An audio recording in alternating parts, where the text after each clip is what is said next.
Ms. Jane Jepkorir Toroitich. Order. Order. Ms. Jane Jepkorir Toroitich to Dubai, United Arab Emirates, and Ms. Judy Kiaria Ngumiri to Goma, Democratic Republic of Congo. Honorable members, I hereby refer the message from His Excellency the President together with the certificate of presidential nominations, CVs, and other testimonials to the Departmental Committee on Defense, Intelligence, and Foreign Relations for consideration.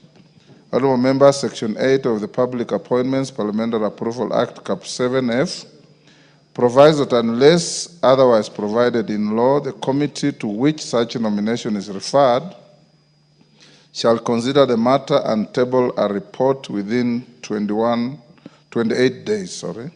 To this end, the committee should notify the nominees and the general public of the time and place for holding the approval hearing, and thereafter table its report soonest to enable the House to consider the matter within the set statutory timelines. Members at the bar, take the nearest seat. I still have a few communications to make. Take the nearest seats. Wamboka, what is your idea of nearest?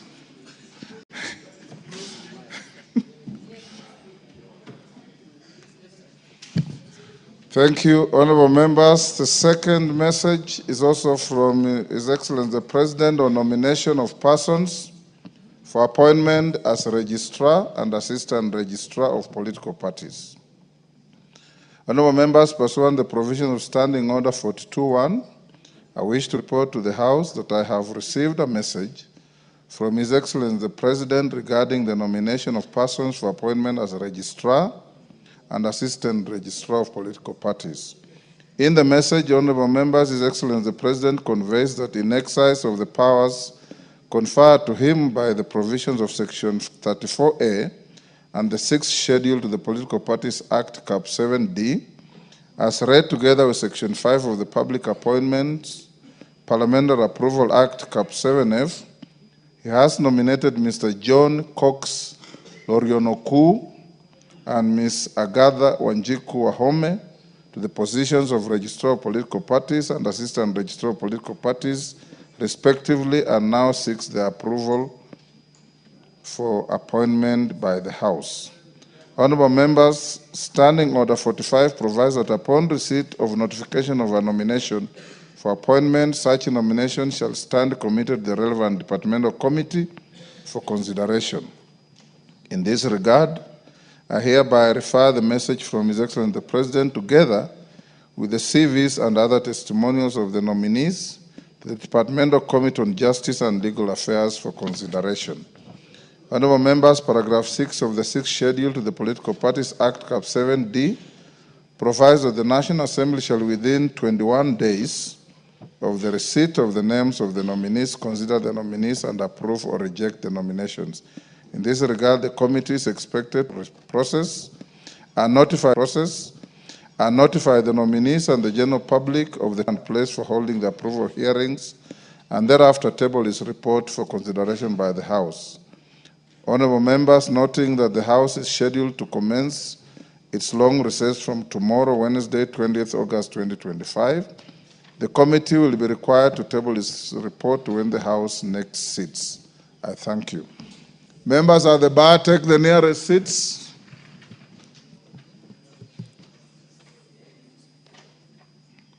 Take the nearest seats.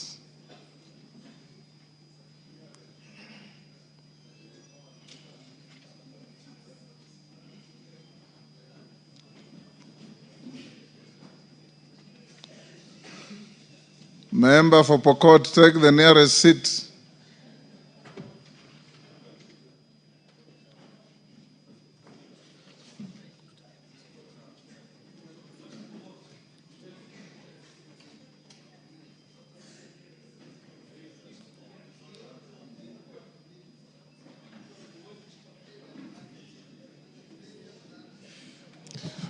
Those still on their feet, freeze where you are.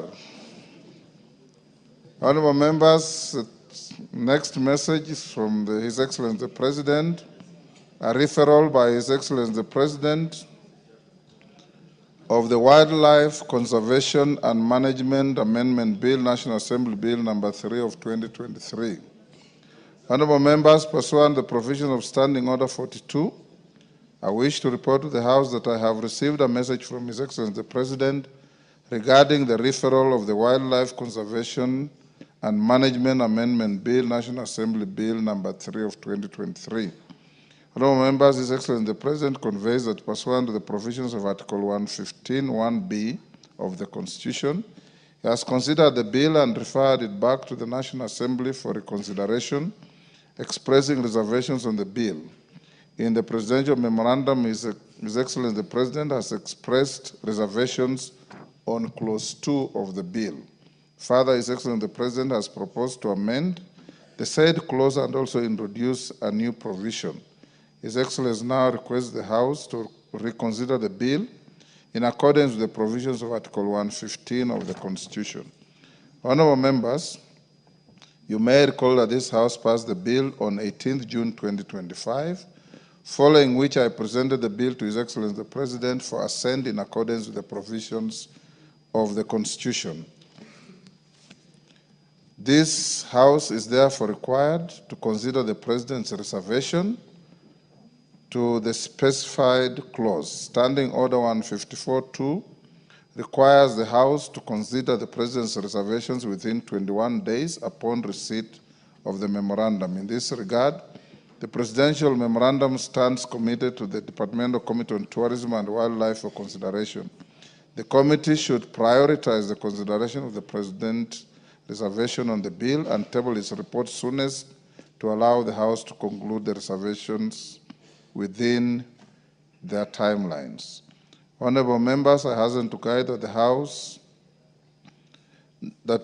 House, in consideration of the President's reservations with the bill by the committee, the House will undertake in accordance with the provisions of Article 115 of the Constitution. Further, the guidance contained in the Speaker's communication of 28th July 2025 relating the consideration of the President's reservation to a bill and amendments thereto will apply as shall be necessary. Honorable members, I now direct the clerk to circulate the memorandum of His Excellency the President to all members so that they familiarize themselves with the contents therein and the House is accordingly informed.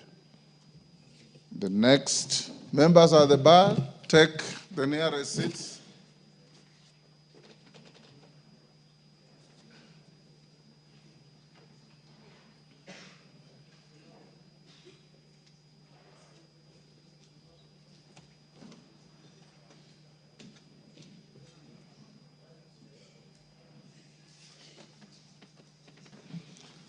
The next, honorable members, is a message from His Excellency the President on nomination of a person for appointment as the chairperson of the Kenya National Commission on Human Rights.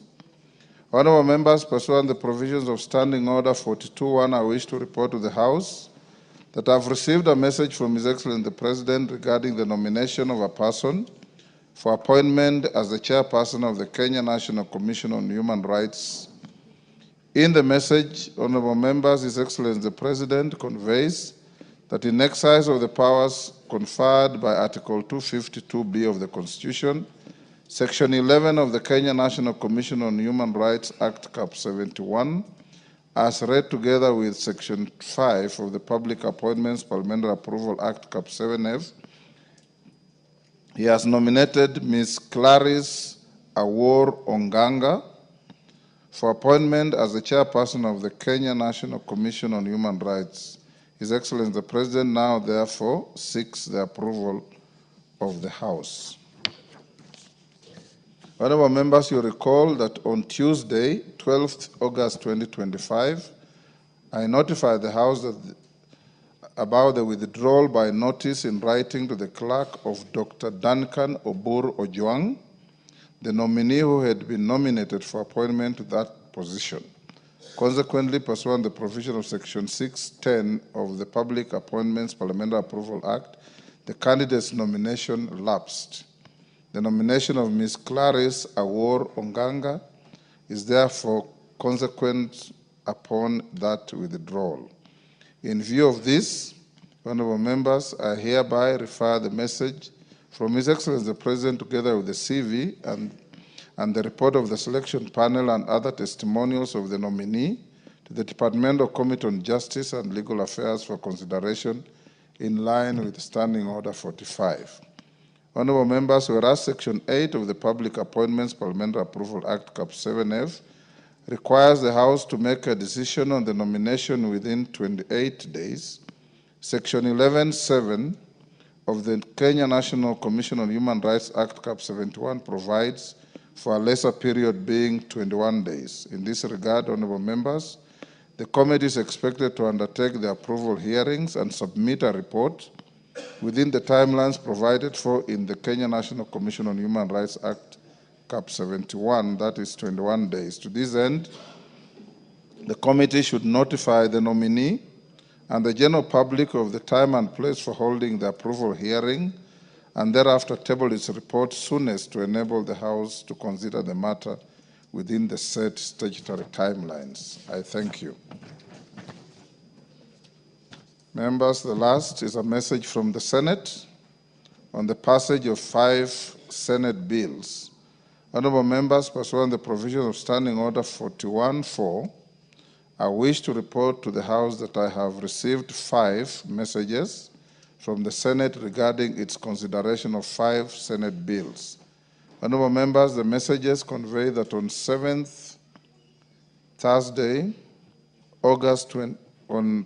7th August 2025, the Senate considered and passed the following bills with amendments. 1, the Street Vendors Protection of Livelihood Bill, Senate Bill number 41 of 2023, which seeks to provide a legal framework for the recognition, protection, and regulation of street vending. 2, the Local Content Bill, Senate Bill number 50 of 2023, which seeks to facilitate the local ownership, control, and financing of activities connected with the exploitation of gas, oil, and other petroleum resources, and to provide a framework to increase the local value capture along the value chain in the exploration of gas, oil, and other petroleum resources. 3, the Early Childhood Education Amendment Bill, Senate Bill number 54 of 2023, which seeks to amend the Early Childhood Education Act. Additionally, pursuant to the provisions of Standing Orders 162 of the Senate Standing Orders, Senator Eddie Okech, MP, the sponsor of the bill, has designated the Honorable Naisula Lesuda, MP, member for Samburu West constituency, as the co-sponsor of the bill in the National Assembly.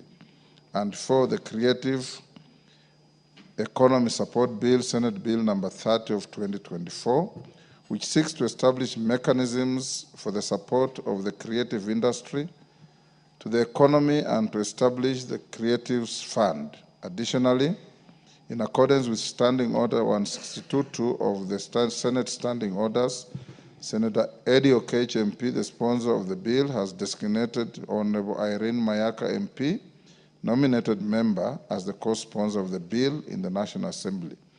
In addition, honorable members, the message conveys that on Thursday, 7th August 2025, the Senate considered and passed the Business Laws Amendment Bill, Senate Bill number 51 of 2024 without amendments. The bill seeks to amend various statutes so as to create a conducive environment for doing business. In this regard, you'll note that standing orders require the Speaker to cause a bill received from the Senate to be read a first time upon conveyance of its message to the House.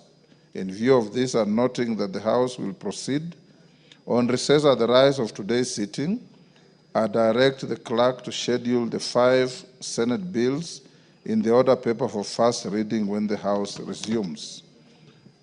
Honorable members, inasmuch as I have directed the bills to be read a first time, close attention should be paid to the Creative Economy Support Bill, Senate Bill number 30 of 2024, in line with the provisions of Article 94(5) and 114 of the Constitution on the introduction of money bills and the consideration of money bills, respectively. The relevant committees therefore urge to take note of the constitutional provisions while considering the bill. Thereafter, the bills will stand committed to the following committees for consideration. 1, the Street Vendors Protection of Livelihoods Bill, Senate Bill number 41 of 2023 to the Departmental Committee on Trade, Industry and Cooperatives. The Local Content Bill, Senate Bill number 50 of 2023 to the Departmental Committee on Energy. The Early Childhood Education Amendment Bill, Senate Bill number 54 of 2023 to the Departmental Committee on Education. And the Creative Economy Support Bill, Senate Bill number 30 of 2024, and the Business Laws Amendment Bill, Senate Bill number 51 of 2024 to the Departmental Committee on Finance and National Planning. The committees to which the bills have been referred are encouraged to prioritize their consideration and submit their reports as soon as is practicable to enable the House to proceed with the necessary next steps on the bills. The House is accordingly guided. I thank you. Next. Order number 4, petitions. Order number 5, papers.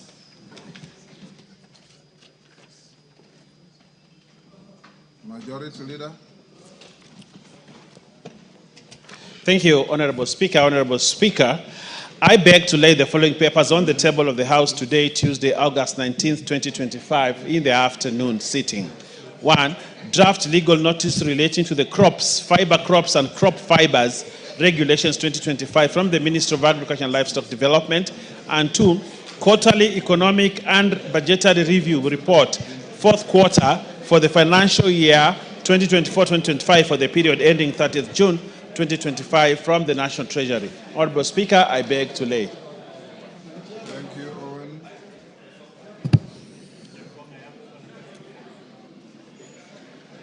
Next order.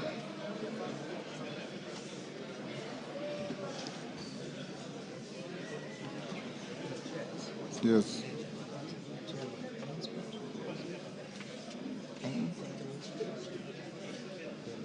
Where they put under order 5. Yes. Oh, yeah.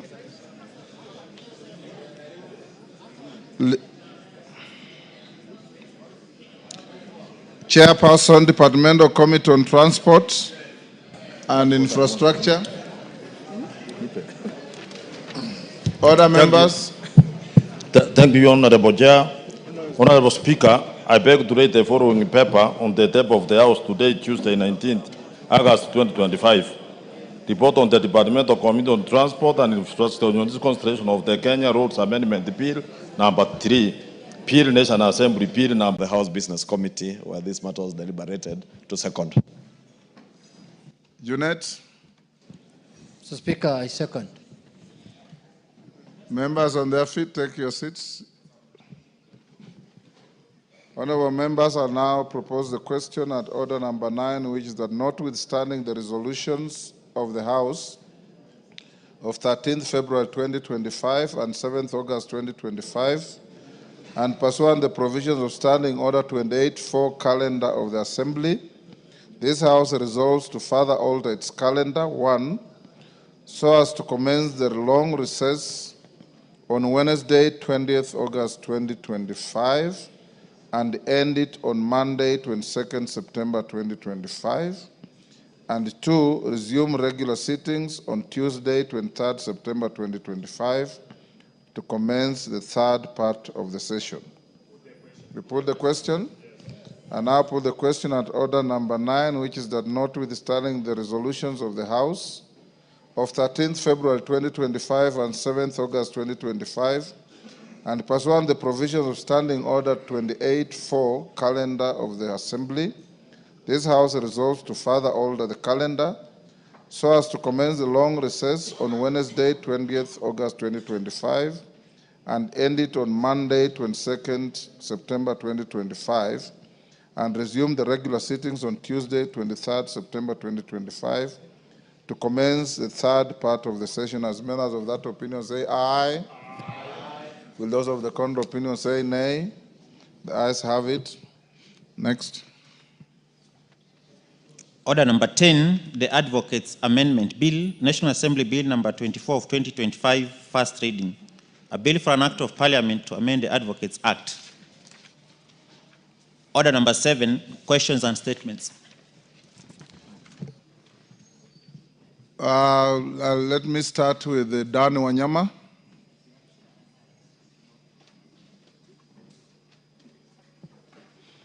Dan Wanyama is making a statement in relation to the ongoing CHAN football tournament. Anybody who wants to joyride on that, you can join that fray in the Murugara statement. Co-hosting of African Nations Championship CHAN 2024 thus far, and secondly, the remarkable achievement of our national football team, Harambee Stars, in reaching the quarterfinals of the said tournament. Honorable Speaker, our ability to host continental events of this magnitude. The Ministry of Youth Affairs, Creative Economy and Sports ensured that the stadiums met the international standards required to host a tournament of this magnitude, and that this is a great development of our sporting infrastructure. The Committee on Sports also performed its oversight role by engaging the ministry from as far back as 2023 on the status of Kenya's preparedness to host this great tournament. Honorable Speaker, despite our success in co-hosting the tournament, we have indeed suffered a few setbacks.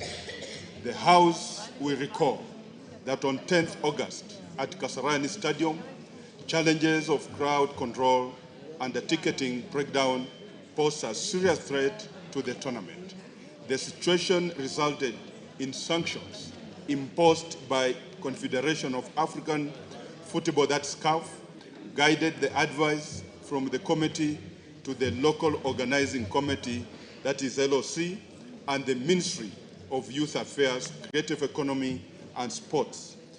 Innovative fan zones were introduced outside the stadium to absorb excess crowds, while government enhanced security measures within and around the venues. This initiative has been highly successful in congesting Kasarani, safeguarding funds, and ensuring compliance with CAF standards, thereby averting additional sanctions and enhancing Kenya's reputation as a capable host. The committee will continue to work with the ministry to ensure that the remaining matches are held in strict compliance with the standards required by the Confederation. Honorable Speaker, permit me to now talk about the performance of national football team, the Harambee Stars. The national team has shown commendable spirit, discipline, and determination. This House will recall that Harambee Stars defeated the Democratic Republic of Congo, overpowered Morocco, held Angola to a draw, and most recently outclassed Zambia. This has resulted in Harambee Stars emerging as the group leaders with the 10 points, thereby earning their place in the quarterfinals against Madagascar. The quarterfinals game is scheduled for Friday, 22nd against August at 5 p.m. at Kasarani Stadium. It is worth mentioning that the great work that national coach Benny McCarthy is putting in with his team, we commend him for the tactical skills that continues to impact to the national team. And we believe that he has what it takes to steer the team to victory through the quarters, semi-finals, and eventually the finals. Honorable Speaker, indeed, talent is not the challenge in Kenya across sporting disciplines. We have an abundance of talent beyond planning. This administration is determined to actualize the Talanta Hela initiative. The committee will continue to work with the Ministry of Sports and all relevant stakeholders to ensure that any legislative interventions necessary to actualize this great initiative will be undertaken by this Honorable House. With the stadium renovations and the building of Talanta Stadium and the sports academies being constructed across the nation, the future is bright and the strategic direction shall bear fruit very soon.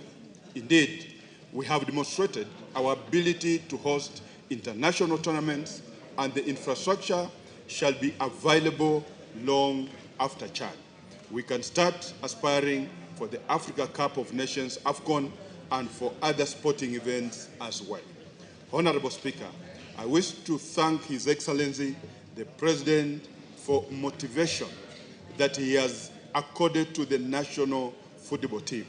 The actions by His Excellency, the President, to reward the players is a great testament to the need to monetize talent, which is a key pillar of the Talent Hela initiative.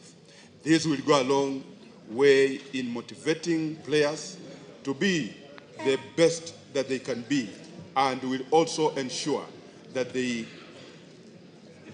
give the results of their hard work and in discipline. Honorable Speaker, I'm indeed grateful for the continued support of your office and the Office of the Clerk in facilitating the Committee on Sports and Culture to execute its oversight mandate on matters sports within the country. Indeed, the committee has traveled to various parts of this country to conduct inspection visits over the renovations and construction of stadia. Further, the committee has held several engagements with the Football Kenya Federation and other stakeholders to deliberate on the future of sports in this country. We have set the standards as high as we could. It can only get better with the more cooperation within federations, with government, with partners, and the sports persons who are most integral in the grand scheme of things. Honorable Speaker, the committee wishes to thank all honorable members and all Kenyans who have come out to support Harambee Stars and sports in general.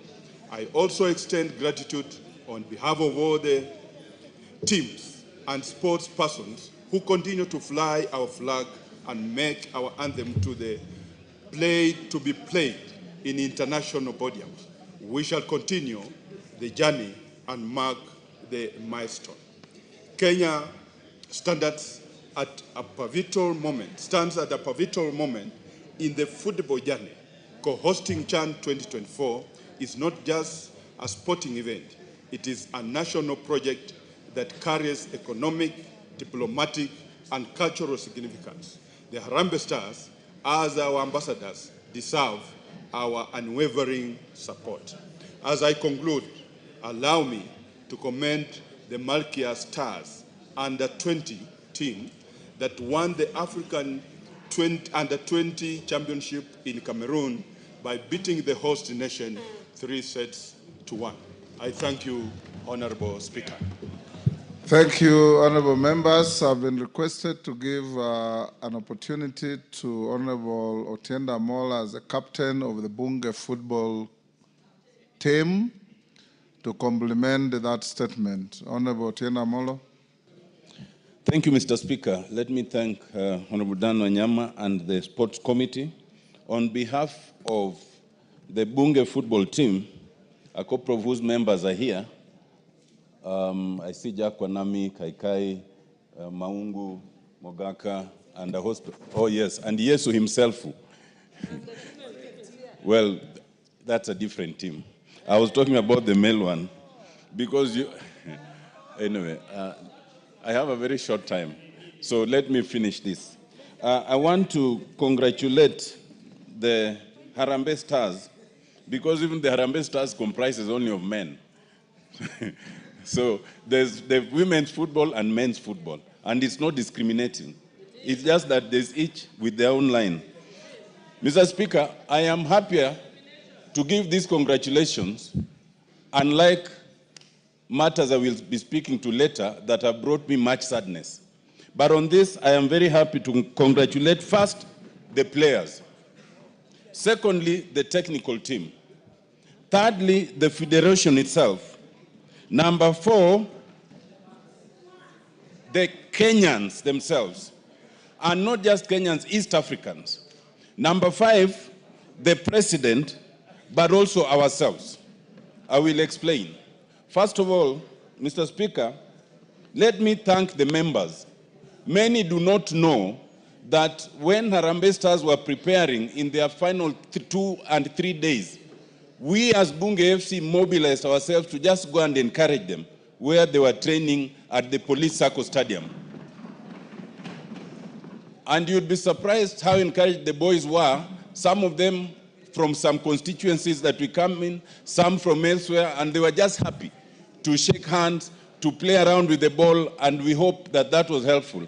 Many also do not know that this idea of giving a token to the boys started with this August house. We were able to raise 1 million shillings, and we took to the boys as we were training with them. People might think this is small money, but if you remember, these are boys who play locally, non-internationally.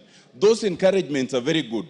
So the president was riding on our back when he upped it to 1 million, now to 2 million, and elsewhere. We set the pace.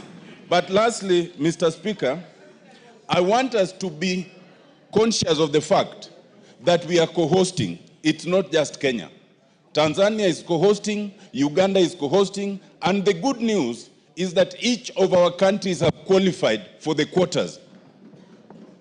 And that is unprecedented. So let us encourage ourselves as East African. If we meet against each other, we play like East Africans. We do not play with any annoyance. Yesterday, when we watched the thrilling game between Uganda and South Africa, those who love football will agree that's one of the most tantalizing games you'll ever see, where 6 minutes means a lot. I just want to encourage Kenyans to continue supporting the Stars. Continue, if you have the ticket, to come to the to the stadium. If unfortunately you don't have the ticket, go to any of the visual points that have been set up, or watch it at home. Thank you. Go the Stars. Thank you, honorable members. Those who never watch football, yesterday, 6 minutes to time, Uganda was down 3-1 against South Africa.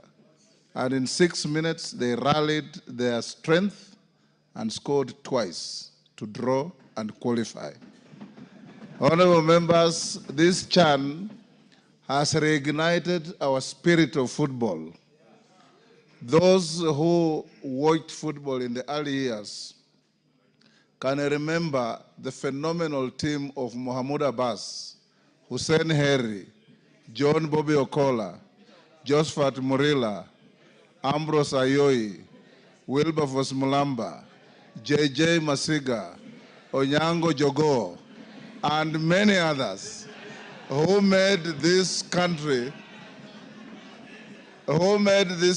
proud. Will you? Who? Lelmengit, you are too young to remember those good old days. So, honorable members, you may do your foot thumping to support Harambee Stars for their next encounter. Of course, the minority leader is reminding me rather joyfully that Arsenal beat Man U.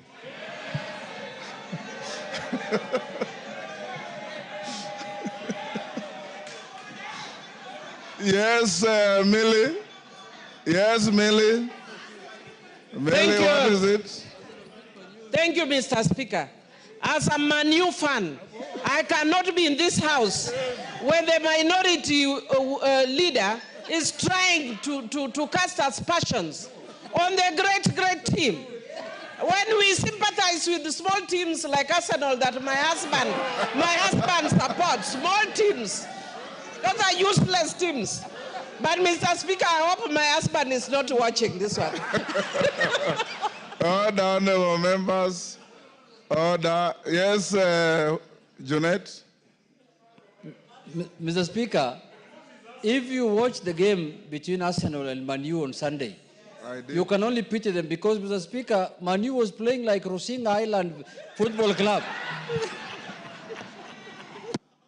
Order, honorable members, we'll leave it there. Yes, Wangwe. Thank you, Honorable Speaker. Honorable Speaker, on that list which you have just mentioned, yes. In 1987, Honorable Speaker, the captain, Austin Oduor, helped to take the cup for Kenya, Honorable Speaker. So you cannot mention without listing. I didn't mention all of them, but I know all of them. It was fantastic. Honorable members, can we leave football there? Yes, Farah, I have never known you to watch football. Mr. Speaker, this is an August house. This is a house of leaders. The young boys and girls this side and this side in the nation are watching us. Instead of celebrating our own, why do you have to celebrate a team somewhere else in the farthest part of the world? Farah, you are out of order. Order. You are out of order. Talking about order, Farah. Order, Honorable Farah. We are doomed with this. Honorable Farah, you are out of order. In fact, Arsenal is Arsenal because of our African boys like Nwango Kanu, Ebue, and many others. Yes, Saka, right now, Bukayo Saka. So you're out of order. Honorable members, let's go to, allow me to acknowledge in the public gallery, Gakuru Primary School from Tarakanithi, and Sally Ann School from Bureti, Kericho. On my behalf and on behalf of the House, we welcome the students, their teachers, and those accompanying them to the House of Parliament. Let's go now to Honorable Murugara. Thank you very much, Honorable Speaker. Honorable Speaker, we are just from a light moment, but this is not very light now, as it touches on very serious matters that are before the House. Honorable Speaker, this is a statement on allegations of inducement in the consideration and passage of a bill. Honorable Speaker, this statement is made on behalf of the Departmental Committee on Justice and Legal Affairs and its members with regard to statements made during the joint Kenya Kwanza ODM Parliamentary Group meeting held yesterday, 18th August 2025, that was presided over by His Excellency the President, Dr. William Samoei Ruto, and the former Prime Minister, the Right Honorable Raila Amolo Odinga. At the meeting, a statement was made to the effect that the consideration and passage of the Anti-Money Laundering and Combating of Terrorism Financing Laws Amendment Bill 2025 was influenced by a Kenya shillings 10 million inducement collected by a member of parliament or members of parliament allegedly on behalf of members of the National Assembly. Honorable Speaker, the Anti-Money Laundering and Combating of Terrorism Financing Laws Amendment Bill 2025 was a bill sponsored by the leader of majority party. It was read for the first time in the House on the 4th of March 2025 and thereafter committed to the Departmental Committee on Justice and Legal Affairs for consideration and reporting to the House. The committee duly conducted public participation, considered the bill, and tabled a report in the House to inform the House's second reading of the bill. The bill sought to amend 10 acts of parliament to address technical compliance deficiencies identified by the Eastern and Southern Africa Anti-Money Laundering Group, the Financial Action Task Force in Kenya's regime on anti-money laundering, combating of terrorism, financing, and the combating of proliferation of financing. The record of the House reflects that after exhaustive debate, the bill and the amendments proposed by the committee were wholly supported, leading to its passage on Wednesday, 16th April 2025, with amendments. Following its referral by the President with reservations on the term of the Office of the Director General of the Financial Reporting Center, the bill was passed by the National Assembly on Tuesday, 3rd June 2025, with amendments fully accommodating the President's reservations. On behalf of the Justice and Legal Affairs Committee, I wish to categorically state that the committee did not solicit and did not receive any inducement of any kind whatsoever from any member or quarter in its consideration of the anti-money laundering and the combating of terrorism financing laws, Bill 2025, as alleged or at all.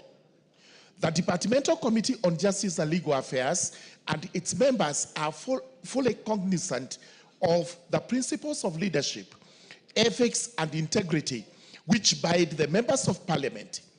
The committee and the members condemn and abhor corruption and any practice that is likely to erode these principles that are the substratum of the public trust that the people of Kenya have entrusted on this institution of the House of Parliament.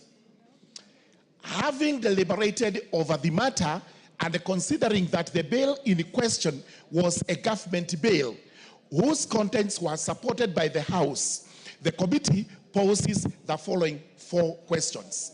Number 1, which member or members of the National Assembly solicited and or received the said Kenya shillings 10 million on the, or any other inducement in relation to the consideration and the passage of the bill?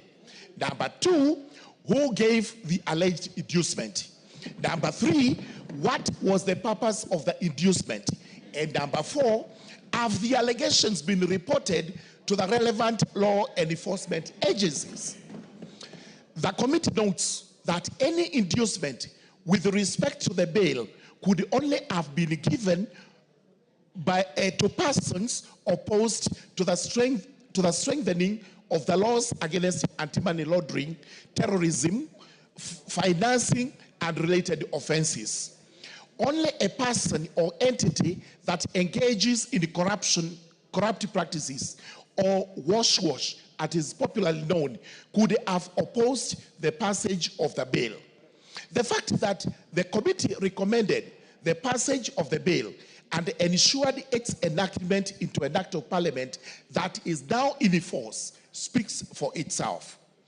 For avoidance of doubt, the position of the committee and its members is that if any member of the National Assembly or any other individual solicited and or received any inducement with respect to the consideration and passage of the bill as alleged, the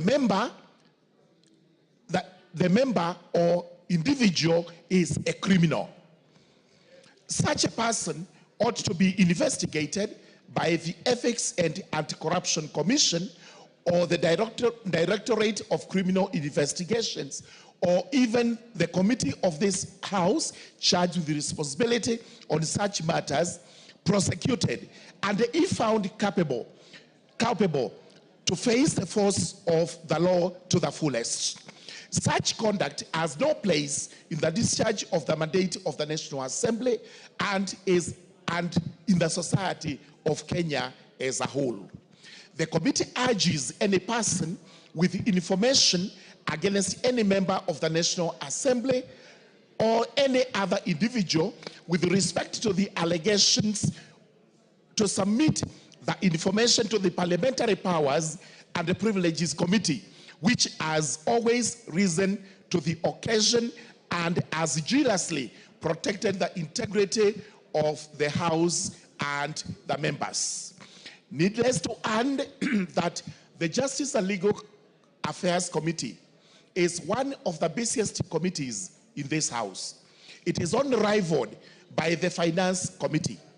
These two being the busiest have always and will always resist any temptation, any advances that are made to induce the committees with the finances or any other form of material inducement, because the dignity of this House must be maintained at all times. Thank you, Honorable Speaker. I beg to lay my statement. Thank you very much. Before I sit, Honorable Speaker, before I sit, allow me kindly to read one article from the Constitution. This is extremely important, and members to listen because you'll be commenting on this. This is Article 96 of our Constitution. It is on the role of the Senate in the Republic of Kenya. Number one, the role of the Senate represents the counties and serves to protect the interests of the counties and their governments. Number two, the Senate participates in the lawmaking function of Parliament by considering, debating, and approving bills concerning counties as provided by Articles 109 to 113 of the Constitution. The most important is at sub-Article 3. The Senate determines the allocation of national revenue amongst counties as provided in Article 217 and exercises oversight over national revenue allocated to the county governments. So, emphasis is on sub-Article 3 on oversight. Thank you very much, Honorable Speaker. I beg to lay. Thank you, Honorable Member Morugara. I promise to give Honorable Wandeto. Is he in the House?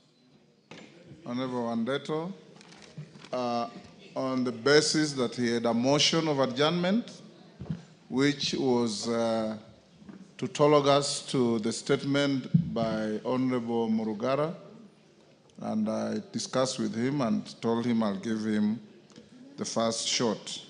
Members, you must also remember the provisions of Standing Order 87 on matters of contents of speech, so take into account that. Wandeto? Thank you very much, Mr. Speaker. As you have correctly said, I had brought before you a motion of adjournment to debate this otherwise very, As very Wandeto serious. takes the floor, how much time can I give everybody? 5 is... I have 1.5 hours for this. Can we do 3 minutes? With your leaders taking 5. Okay. Thank you, Mr. Speaker. Like you have said, I had brought a petition to you.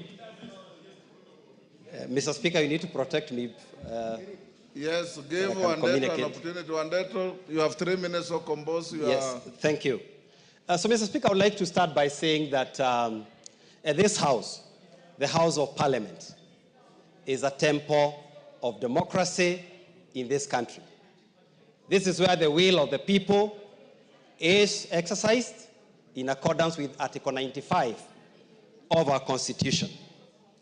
And so whenever there are allegations of the nature that has been made in the last 2 weeks, Mr. Speaker, it is a matter of grave national concern, and that is why you have done the right thing to stop all other business of the House to ensure that members are able to ventilate into the otherwise very serious allegations that have been brought against this House.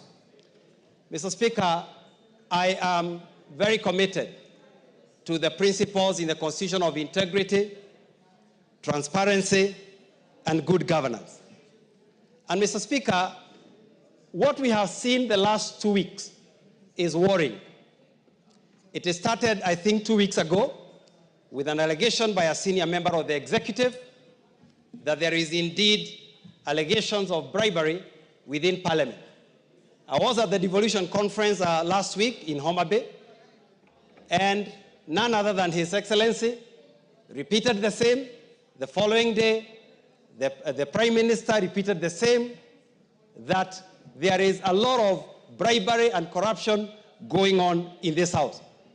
Mr. Speaker, to take you back to the events of 2024, these members of Parliament were nearly killed in this House as they defended democracy and the rule of law. Mr. Speaker, after that, there were some allegations that money had changed hands. I think there was a figure of 2 million that time. And members, some of them even lost their property. Their houses were burnt. Others lost livestock and other things. So, Mr. Speaker, an allegation of bribery against a member, especially the figures that are being touted, even makes it, we feel endangered as you walk the street. People, first of all, imagine you are some 10 million or some 150 million, and others possibly think you are the worst enemy of the people. Mr. Speaker, you know, we have been called MPs. We have been called all manner of names. So they want to throw them under the bus. And it is unacceptable, having benefited from the support of the members, that now they want to sacrifice the members. Thank you, Honorable Speaker. Thank you. Kibagendi. Osero, you are not Kibagendi, are you? He borrows my name sometimes. Order. You are known in this House as Osero. Take your seat. Thank you. Thank you, Honorable Speaker, for giving me this opportunity. It is the classic case of the skunk calling the pig stinky. The president, who himself bears responsibility for questionable governance decisions, add gravely in issuing a blanket condemnation of this august House. While Parliament is not without flaws, indeed, dismissing it wholesome is unfortunate by the head of state and hypocritical.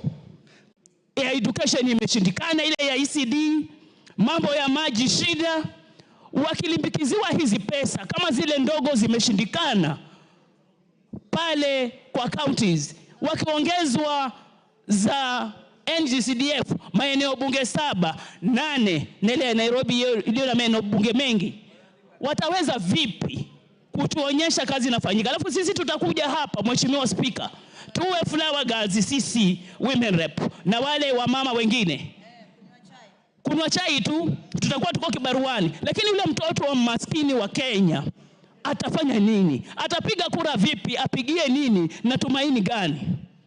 Lazima viongozi wetu wafikirie, ni kesho kutwa tu wataitisha kura, hatutaweza kujisaidia, hatutaweza kutetea mtu. Mbeyu nitajitetea mimi na watu wangu maskini. Asante Mheshimiwa Speaker.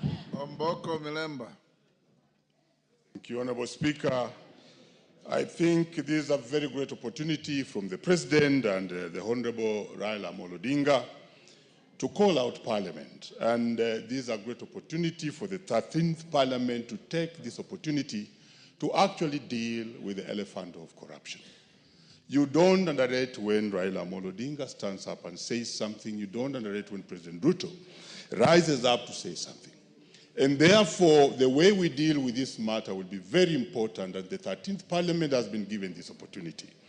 If we deal with it in a manner of only lamenting or threatening other organs and moving away from it, we shall lose it.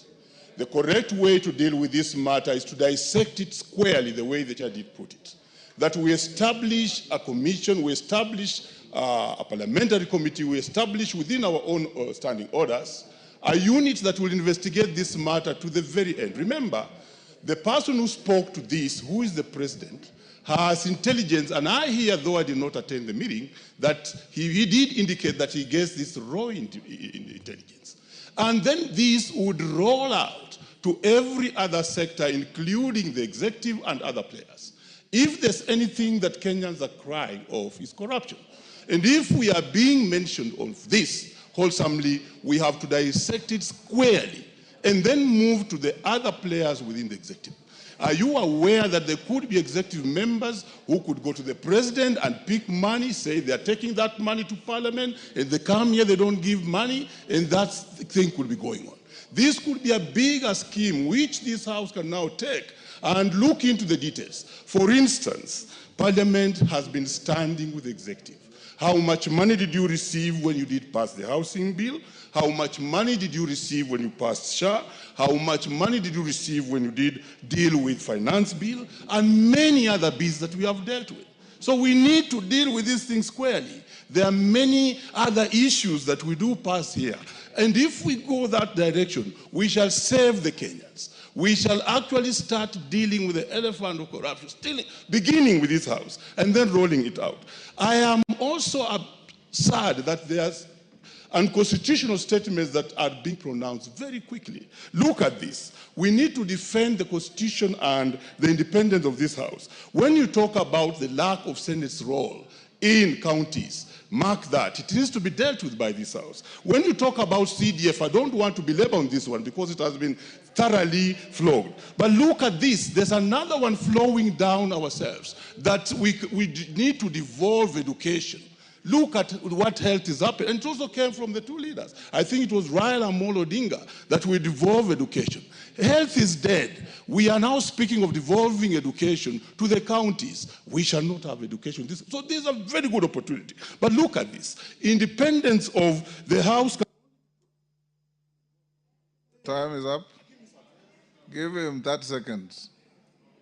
Independence of this House can only be protected by this House. When you teach the students who are up there, you tell them that the House is independent and no any other unit, no any other body can make a law. That's what we teach. I'm a teacher. But look at this now.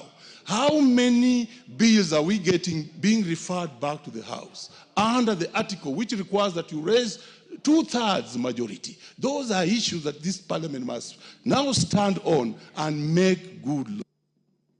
David Ocheng. Thank you so much, Mr. Speaker. Mr. Speaker, I've been here long enough to know that every time we've had a bipartisan initiative, this House suffers.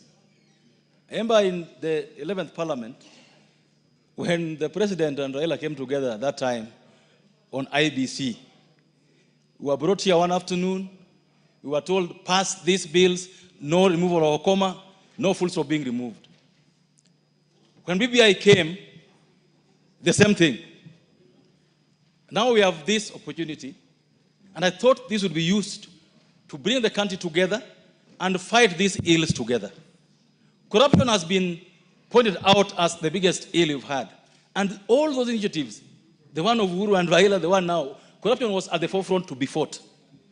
But it disheartens me, Mr. Speaker, for the President to come before members of Parliament and tell us that he knows that a governor gave people money.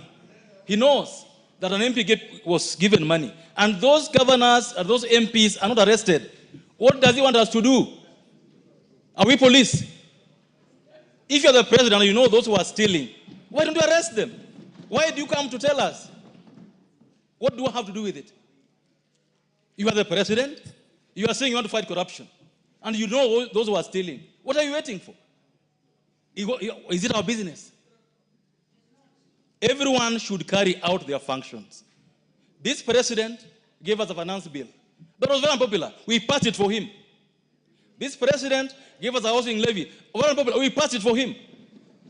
This president has asked us to pass SHA. We sat here until 10 p.m. Passed it for him. What have we done for him? What has this parliament not done for president that he now has to come and bastardize us? What? Let him do his job. And why he's also involved in corruption, we'll follow him. You can't come and name everyone else to be corrupt as if yourself you're very clean. It doesn't work like that. We have one country. We must all protect this country. We won't allow.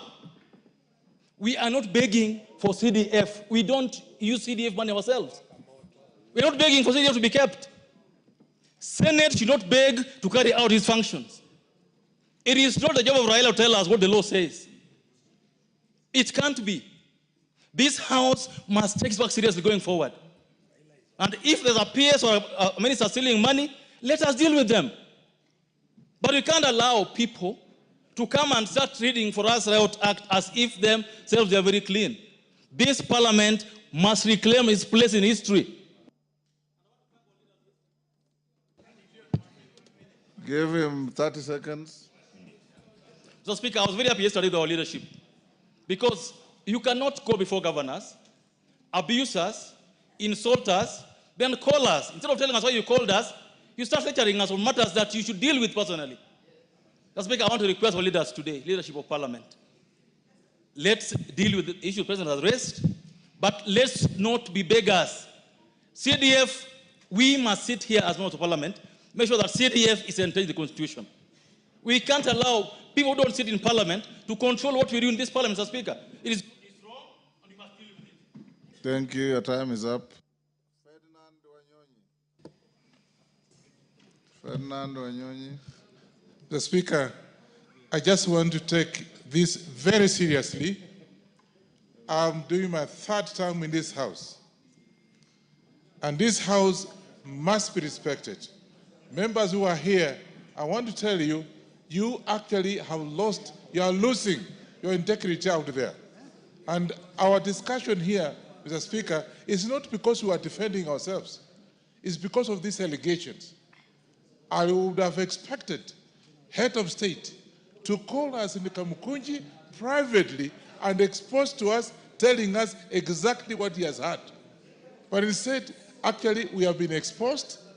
I want to take this opportunity and say, whatever allegations have been given to us, Mr. Speaker, you actually, for your own sake, you actually, because you oversight us here, your name is also going to be, be there. In fact, as you go out there, the people are now dismissing us.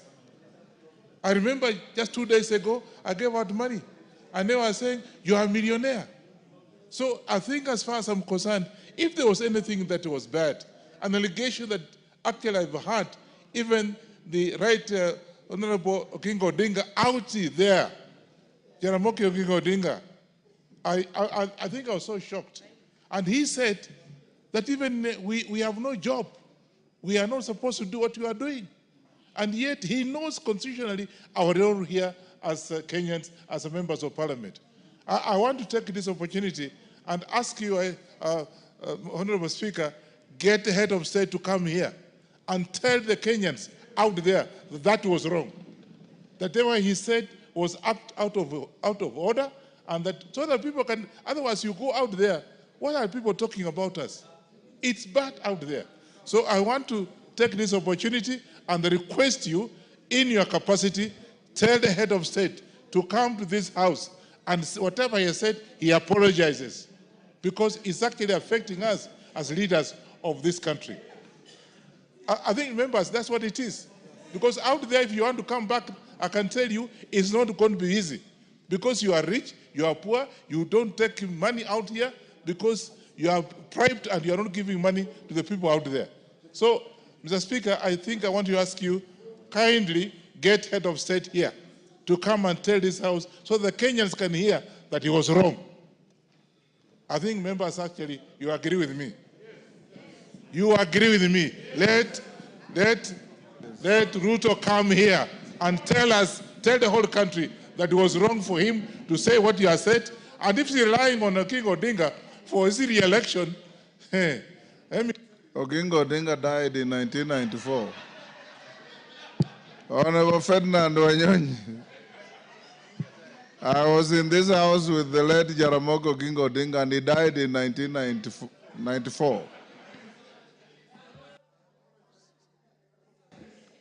Yes, thank you. Chonga. Asante mstahiki Spika kunipa nafasi hii. Matamshi niliyasikia yakitoka kutoka kwa rais yalikuwa ni ya kuvunja moyo, si kwa wabunge, lakini hata kwa nchi nzima. ifikapo wakati ambapo kwamba baba anasema ameshindwa na watoto, ni kumaanisha kwamba hiyo jamii imeangamia. Palipo na kosa ambapo kwamba mtoto amekosea, baba anatakana asimame na aweze kupeana mwelekeo. Nchi nzima, ulimwengu mzima, ukitaja mambo ya ufisadi, Kenya tunapewa position. Kuna mahali Kenya inaonekana kwa upande wa ufisadi. Ufisadi ule ni wabunge ndio wao wamefanya ufisadi ule. Mbona tusichukue nafasi na wakati wa kujua exactly shida iko wapi? Ni jambo la kuhuzunisha. Nimemsikia mwenzangu hapa akizungumza ya kwamba jana akifika nyumbani bibi yake anamwangalia mifuko. Mimi nimetoka mashinani, Mheshimiwa Spika, nasikia njaa, lakini bibi yangu swali la kwanza ananiuliza, maskini tuko nao wa nini kiwa nyinyi mnabeba mabilioni haya yote huko nje, unapeleka wapi? Uko na bibi mwingine? Uko na warembo? Ama hii pesa inaenda wapi? Ile nafasi ya kuitwa mheshimiwa mstahiki Spika, sasa hiyo mheshimiwa umeshatoka. Tumekuwa wadharauliwa. Mbali na hayo yote ambayo kwamba sisi tunapambana nayo, tukitetea hususan serikali ya Mheshimiwa Rais Ruto. Mimi hapo nyuma, Mheshimiwa Spika, ulikuwa unanijua. Nikisimama mimi nilikuwa najua napeleka mawe yangu wapi. Nimepunguza utambi kwa sababu tunataka Kenya ionekane moja. Kenya isonge kwa agenda zile ambazo kwamba zinastahili. Lakini je, leo hii Mheshimiwa Spika, unataka mimi nikatetee serikali yenye inanidhulumu kuniita mimi mwizi? Tuko wabunge hapa wengine, hata ukiangalia hiyo kote amevaa ni 10,000. Iwapo kwamba kweli tunapewa pesa hizi ambazo tunapewa, mbunge anaweza kuvaa vibaya namna ile, Mheshimiwa Spika? Ni jambo la aibu, ni jambo la kuelewesha. Pia mimi naunga mkono ya kwamba sisi ni tegemeo la rais, tunahitaji atuombe msamaha. Bila hivyo kila mtu atabeba msalaba wake, kama vile Millie Odhiambo alivyosema. Asante Mheshimiwa Spika. Sane.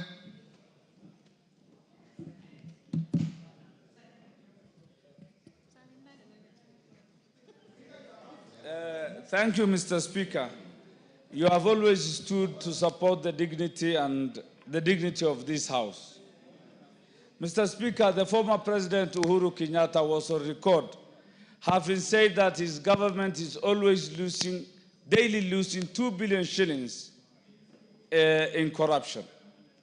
Corruption is widespread in the executive than is being betrayed. Parliament is non-corrupt, Mr. Speaker. Mr. Speaker, 2 words were being used. Extortion is a dirty word. It means getting money forcibly. Better corruption. Corruption means using your office or your power to at least get something. So it was very rude, unacceptable, unpalatable to call us extortionists, Mr. Speaker.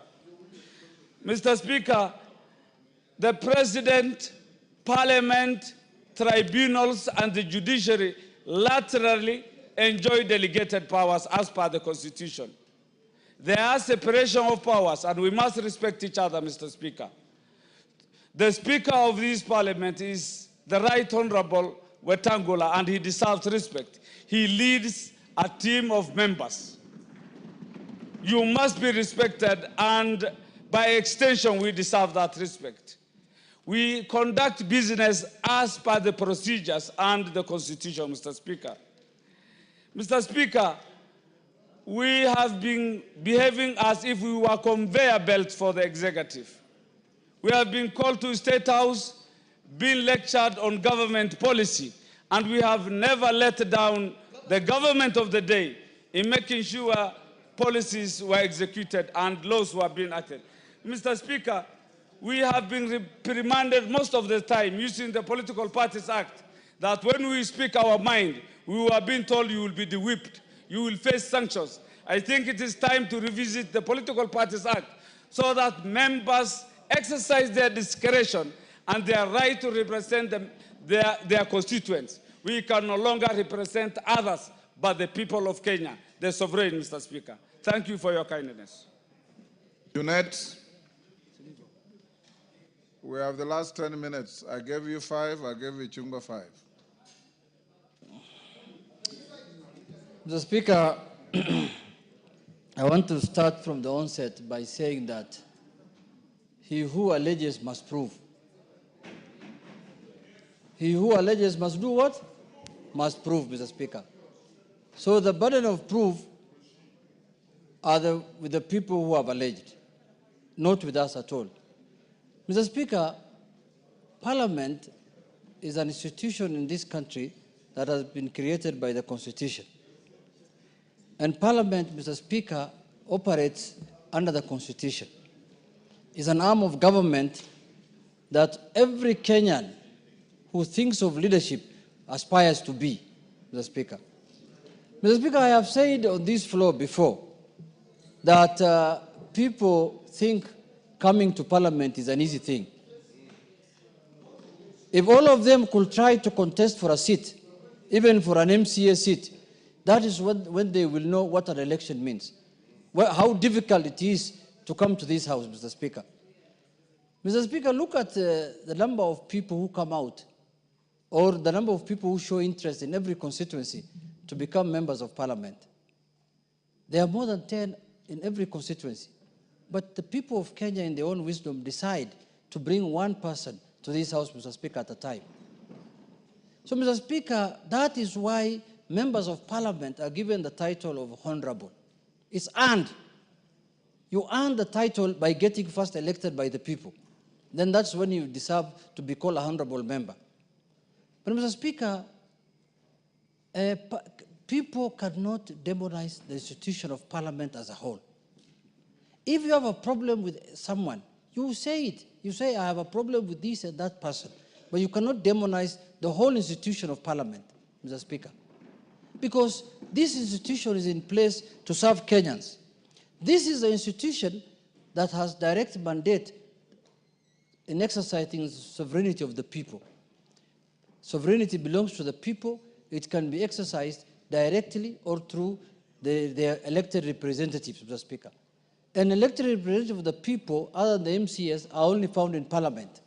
All other, and the president who is also elected. But, Mr. Speaker, all the other people who are operating in this country, in these offices, are all exercising delegated mandates.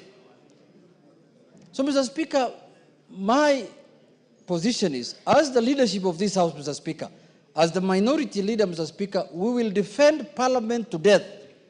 We will defend Parliament to the last breath, Mr. Speaker. We will not sit down when people want to degrade Parliament or they want to use Parliament as a punching bag, Mr. Speaker, as a bogeyman, Mr. Speaker. Mr. Speaker, corruption is a menace in the whole country. It has permeated the whole society. There is corruption in the executive, there is corruption in the judiciary, there is corruption in Parliament. Mr. Speaker, there is a way to address the fight about corruption. It's not a wholesome condemnation of a whole group of people who are serving Kenyans, Mr. Speaker. Mr. Speaker, on the issue of the NC, Mr. Speaker, can you tell this man to leave me alone so I can speak? He has spoken his, and he's opening a Kamukunji here of what kind of, I don't know what Kamukunji it is. Mr. Speaker, I'm even losing my thoughts because when you are disrupted by NGCDF, Mr. Speaker, I want to take, as a minority leader, responsibility to go and persuade my party leader to leave that position he has taken on the NGCF. Mr. Speaker, you know, there is a notion that people think CDF is still doing the same work it was doing when it was started. CDF has changed. CDF now is only doing functions that are not devolved. It's doing functions that belong to national government. Education, security issues, and issues that are related to national government. CDF is not doing any devolved function. They are not doing county government functions. Even if, a member said here, even if, the members have said, Mr. Speaker, people have said that CDF is, even if it's not given to members of Parliament, that fund will not go to county government. It's money that is given to members of parliament after Dora. We do the division of revenue. Money is separated into devolved functions and national functions. This money is coming from the national fund. Chep Congo wants to inform you. Do you want information? Yes, Mr. Speaker. You know, it's... Thank you very much, Mr. Speaker. I just wanted to inform the minority leader that the Supreme Court, in fact, on the 15th of August, 2025, a few days ago, rejected the application of the Senate to review the orders of the Supreme Court, which declared that NGCDF does not concern counties. And it was completely rejected. And so it has nothing to do with counties. It cannot go to the Senate. It can only be enacted in this House. Thank you, Mr. Speaker.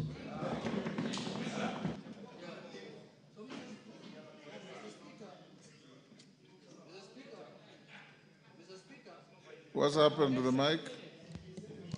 Mr. Speaker, I want to say this, that I agree with Honorable Chepkonga, that CDF has got nothing to do with the devolution. CDF, if this fund is not sent to constituencies, the national government can send it to county commissioners. They can say, county commissioners, go and build schools, go and build dams, chief's offices. Nothing stops the national government from taking this money to anybody they can even take it to chiefs. Chiefs can go and build even their offices themselves.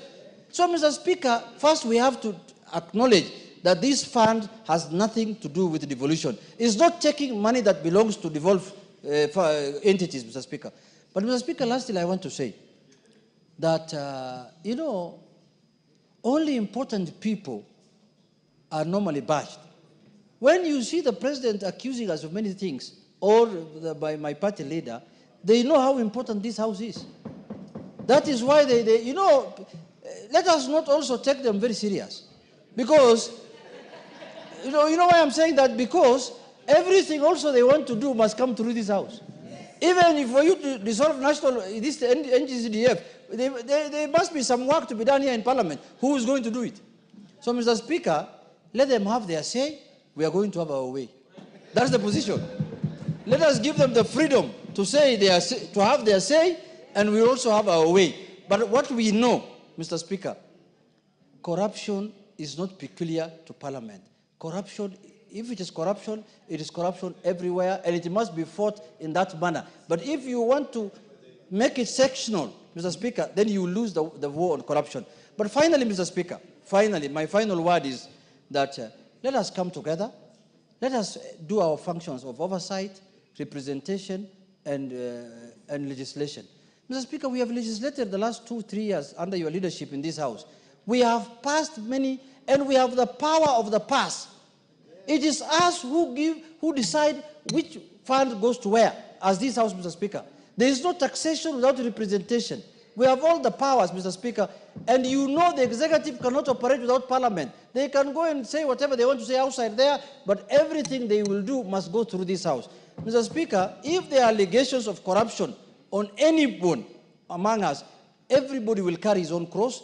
So there is no need of condemning the whole House as a group, Mr. Speaker. With those few words, Mr. Speaker, I want to say, members, don't be annoyed. We will deal with these people perpendicularly. We know how to deal with them. Just keep quiet. We will deal with them. Majority Leader, what is your point of order, Millie? Thank you, Mr. Speaker. Mr. Speaker, I don't want to interrupt the Majority Leader. But, Mr. Speaker, when Honorable Jane Jerry has come to the House, and I know because she fears her political leaning nowadays has stopped her from speaking. But can you use your standing order number 1, especially for a lady who is young and who is emulating me, just to declare that she's exceptionally well-dressed? Order, Honorable Millie Odhiambo. The Speaker can only rule you improperly dressed. I have no capacity to declare the excellence of your dress. Majority Leader, go on. Thank you, Honorable Speaker. Order, Jerry. The Speaker has no capacity to say exceptional dressing. Millie has a very sharp eye. Honorable Njeri passed just in front of me here, and I hadn't noticed, unfortunately. Honorable Speaker, let me join members and maybe just start off from where Junet has I think stopped. the only exception I see is that the gracious lady is wearing something that looks like a cheetah. Or a leopard. You can be certain, Honorable Speaker, if she was here earlier, she would never have recognized any of the footballers that you are mentioning from back those days. Just like the Honorable Joseph was asking who are those the Speaker is mentioning. Because they were not born by then, Honorable Speaker. But that is the beauty of this House, Honorable Speaker. And it tells you that in this House, Honorable Speaker, we have men and women, as Honorable Juneta said, who have been elected by the people to come and represent them and oversight government on behalf of the people. Therefore, Honorable Speaker, when we oversight the executive and the judiciary, because we have that singular role as enshrined in this constitution, we don't do it as a favor to anybody. Not to the president, not as a favor to those serving in the executive. We do it on behalf of the people.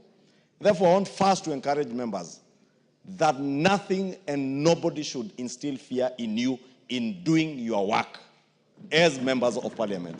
Because you are duly elected by the people of Kenya to exercise oversight even over the executive, even the office of the president, and even the president himself. That is why this House has powers under this constitution to impeach those in the executive, and those in the executive can do nothing to remove you from this House. Absolutely nothing. Because that is how we crafted our constitution, Honorable Speaker. Honorable Speaker, I have listened to many of the contributions, and let me take particular interest to what the Honorable Tienda Omolo said. That we have a Powers and Privileges Committee in this House, Honorable Speaker, which fortunately is chaired by none other than yourself. This Powers and Privileges Committee has the powers and a singular mandate to receive complaints, as Honorable Tienda Omolo said, from whatever quarter against any member of parliament who may engage in any manner of impropriety, whether within the precincts of parliament or outside parliament, Honorable Speaker. It is not fair to condemn the House in its entirety, Honorable Speaker. We have young members like Honorable Njeri, Honorable Joseph, who just joined this House the other day, Honorable Speaker. We have older members like the Honorable Kainan, the father of the House, who has been here for a long time, and yourself, Honorable Speaker. When this House is condemned, you are condemned. The Honorable Kainan is being condemned. The Honorable Njeri and Joseph here are being condemned. Honorable Speaker, if there are people who have suffered, I am among those people who have suffered immensely from this condemnation.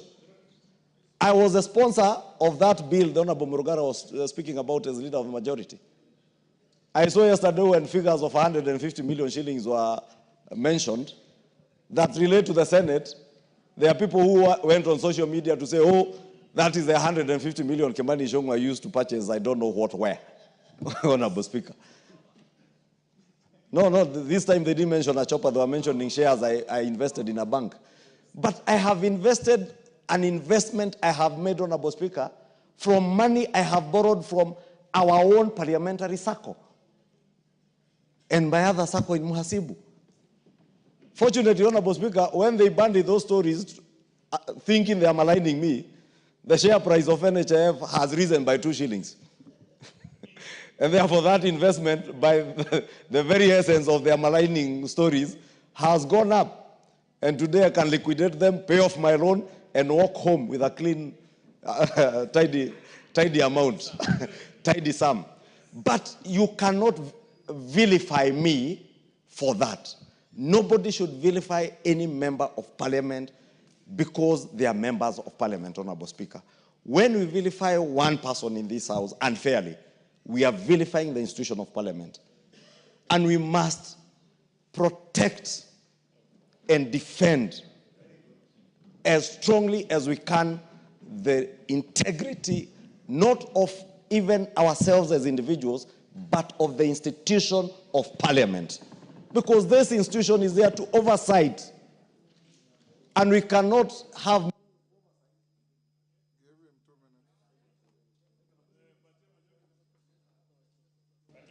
Honorable Speaker, I was saying we cannot have meaningful oversight over the executive if we are seen to be beyond reproach, Honorable Speaker.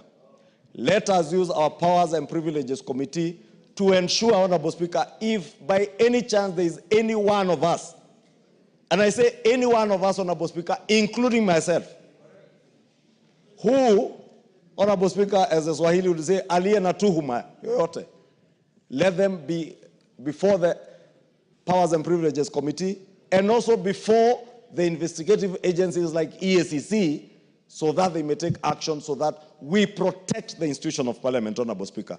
Two, Honorable Speaker, on the question of what is provided for in Article 94 to 96 of our Constitution, and I don't want to repeat what has been said about the powers of the House, our sister House in the Senate, to oversight national revenue that is going to the counties.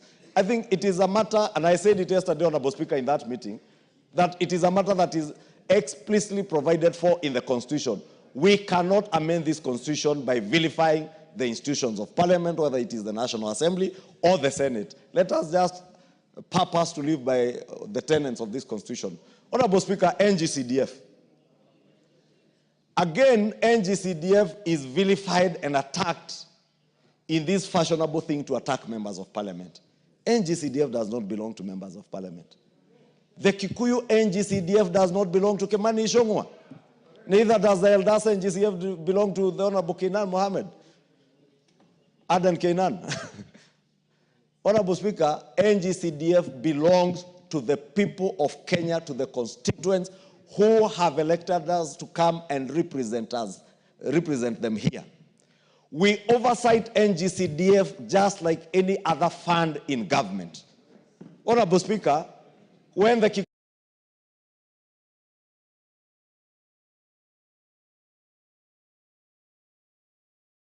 to their sittings, they called my fund manager and the board officials here, the board CEO, NGCDF board CEO.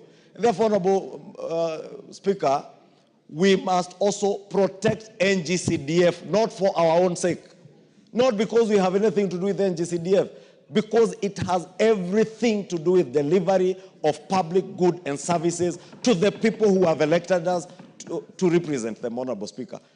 And let me just conclude by saying, Honorable Speaker, we would have no business being the people's representatives if we have nothing that we can oversight those that have been charged by the people of Kenya to hold public funds in their trust.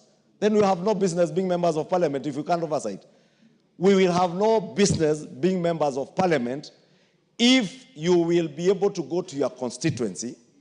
You find at a time like now when it is cold and rainy, a school latrine has sunk or a roof has been blown away, and you cannot influence anything, Honorable Speaker, with the NGCDF committees to ensure that you make good the lives of the people who have elected you. We must protect NGCDF with our blood and our souls, Honorable Speaker, in this House. We must. And we must tell everybody, Honorable Speaker, even those who are in the county governments, Honorable Speaker, and we have said it numerously, we are not in competition with the county governments.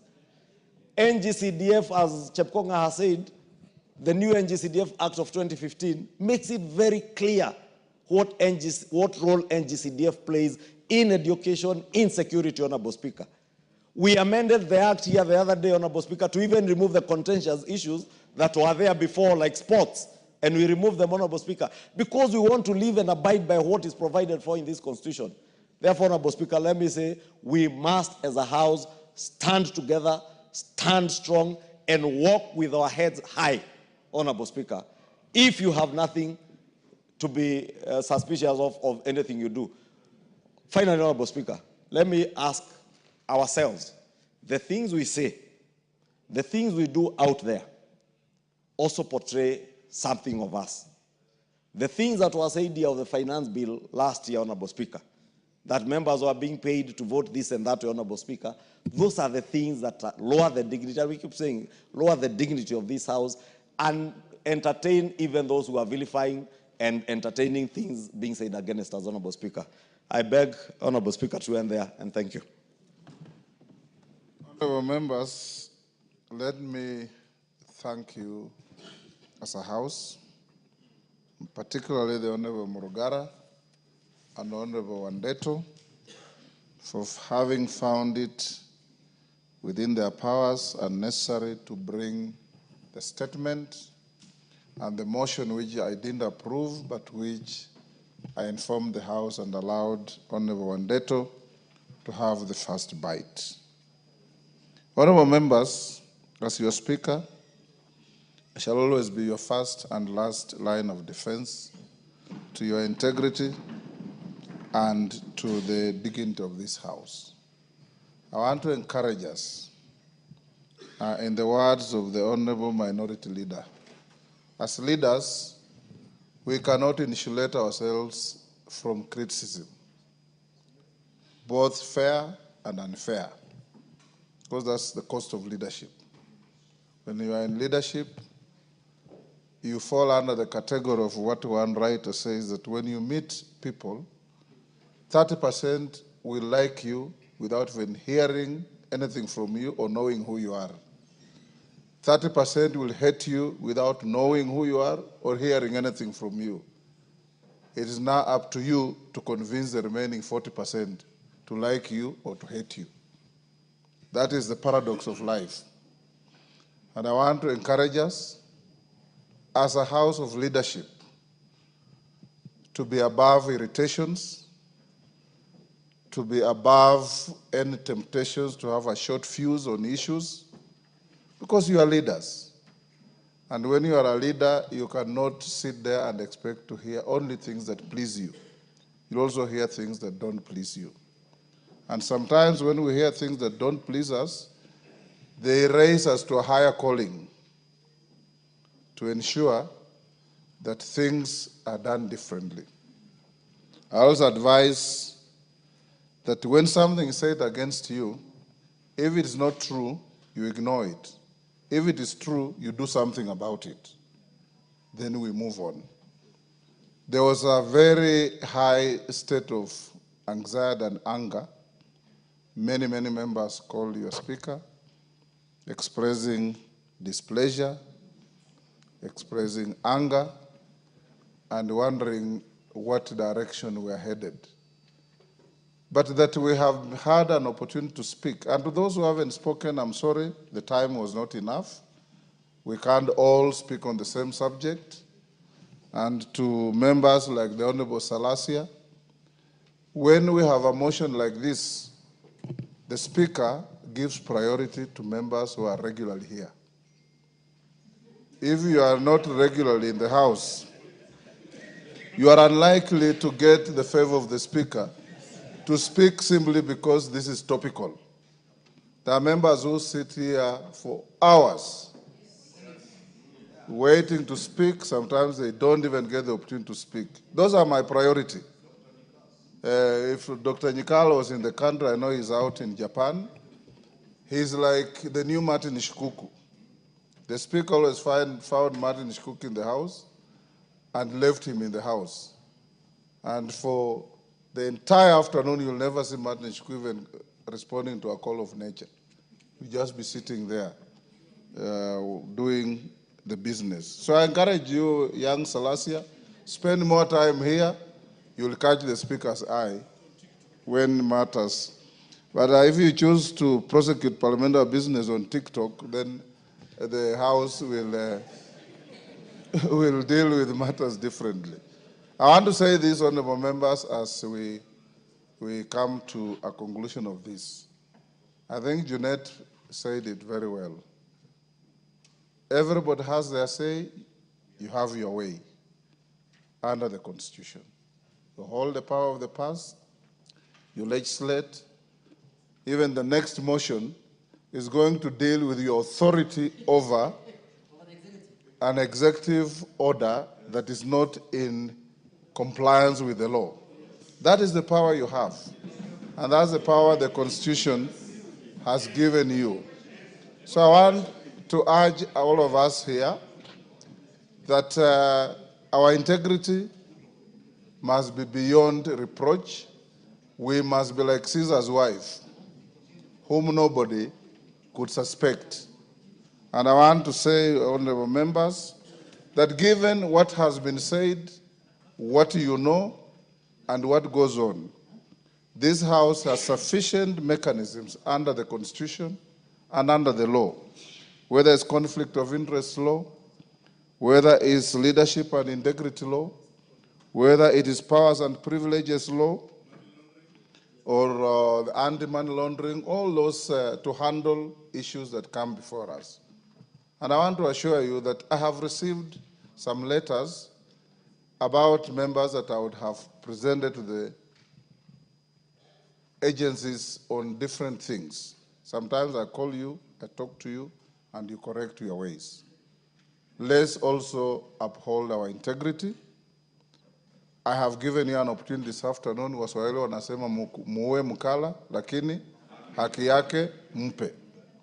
And by giving you haki yenu, you have exercised your right of reply in the matter. So I want to encourage us that let's now lower the anger, be the leaders that we are, and transact the business of the House in the manner we always do. I know that some members who are not happy, and rightly so, because if you are not within the bracket of those who are bent, and you say everybody's bent, then you create serious issues. You know, in my community, we say there's no little stream that does not have a snake. Every stream has its snake. And like Parliament, we probably also have our snake. Yes, we will probably also have our snake. So the leaders, Ichungo and your group, Juneta and your group, have regular get-together. Luckily, this matter comes at a time when we are retreating with the entire leadership of the House to Mombasa tomorrow. And among other things, we'll also have a colloquium with the judiciary to discuss about our relationship so that we can also face each other and ask each other hard questions. If you have time, watch a movie called The Star Chamber.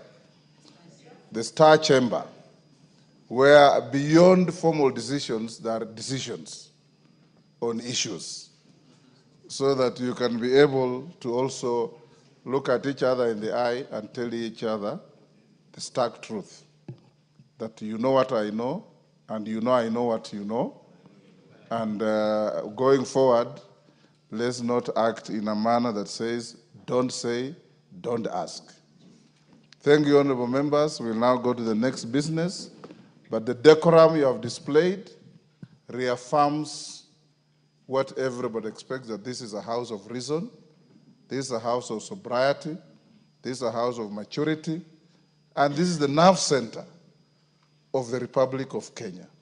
You are the representatives of the people of Kenya. They have donated this power under the Constitution to you, to levy taxes, to appropriate those taxes, and to audit those taxes through oversight. It can't be any better than that. Let's live to that billing. Thank you, honorable members. As your speaker, you've seen today in one of the papers that is rapidly degenerating from a respected paper to not just a tabloid, but a gutter. Putting the two speakers on the front page and you read the story, there is no relationship whatsoever. But as leaders, we're used to this. They will do this, they will give up. What is important is focus on what you are doing. Winston Churchill said, you'll never finish your journey if you stop to throw stones at barking dogs. Focus on your journey, and you'll do things right. Thank you.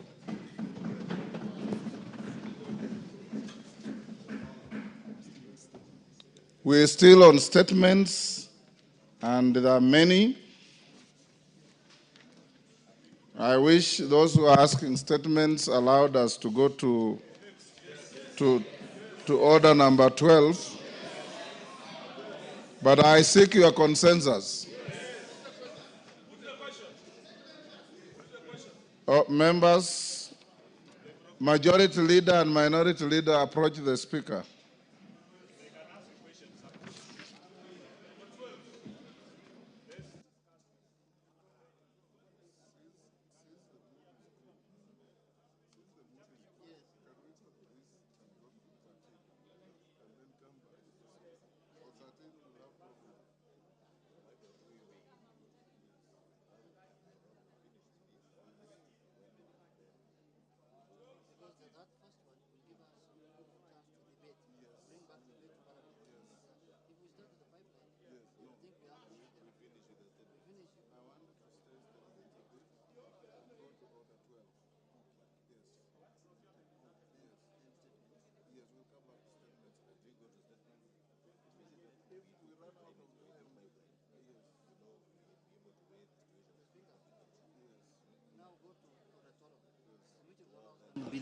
Order, honorable members. Order. Members on their feet, take your seats. Honorable members, after consultation with your leaders, we are in a common agreement that we hold on the statements and go to order number 12. And you know order number 12 directly affects you. So you'll have to declare your interest. Okay, clerk, call out order number 12. Order number 12, motion. Consideration of the Public Procurement Regulatory Authority Circular number 4 of 2025. Honorable Chair, Committee on Delegated Legislation.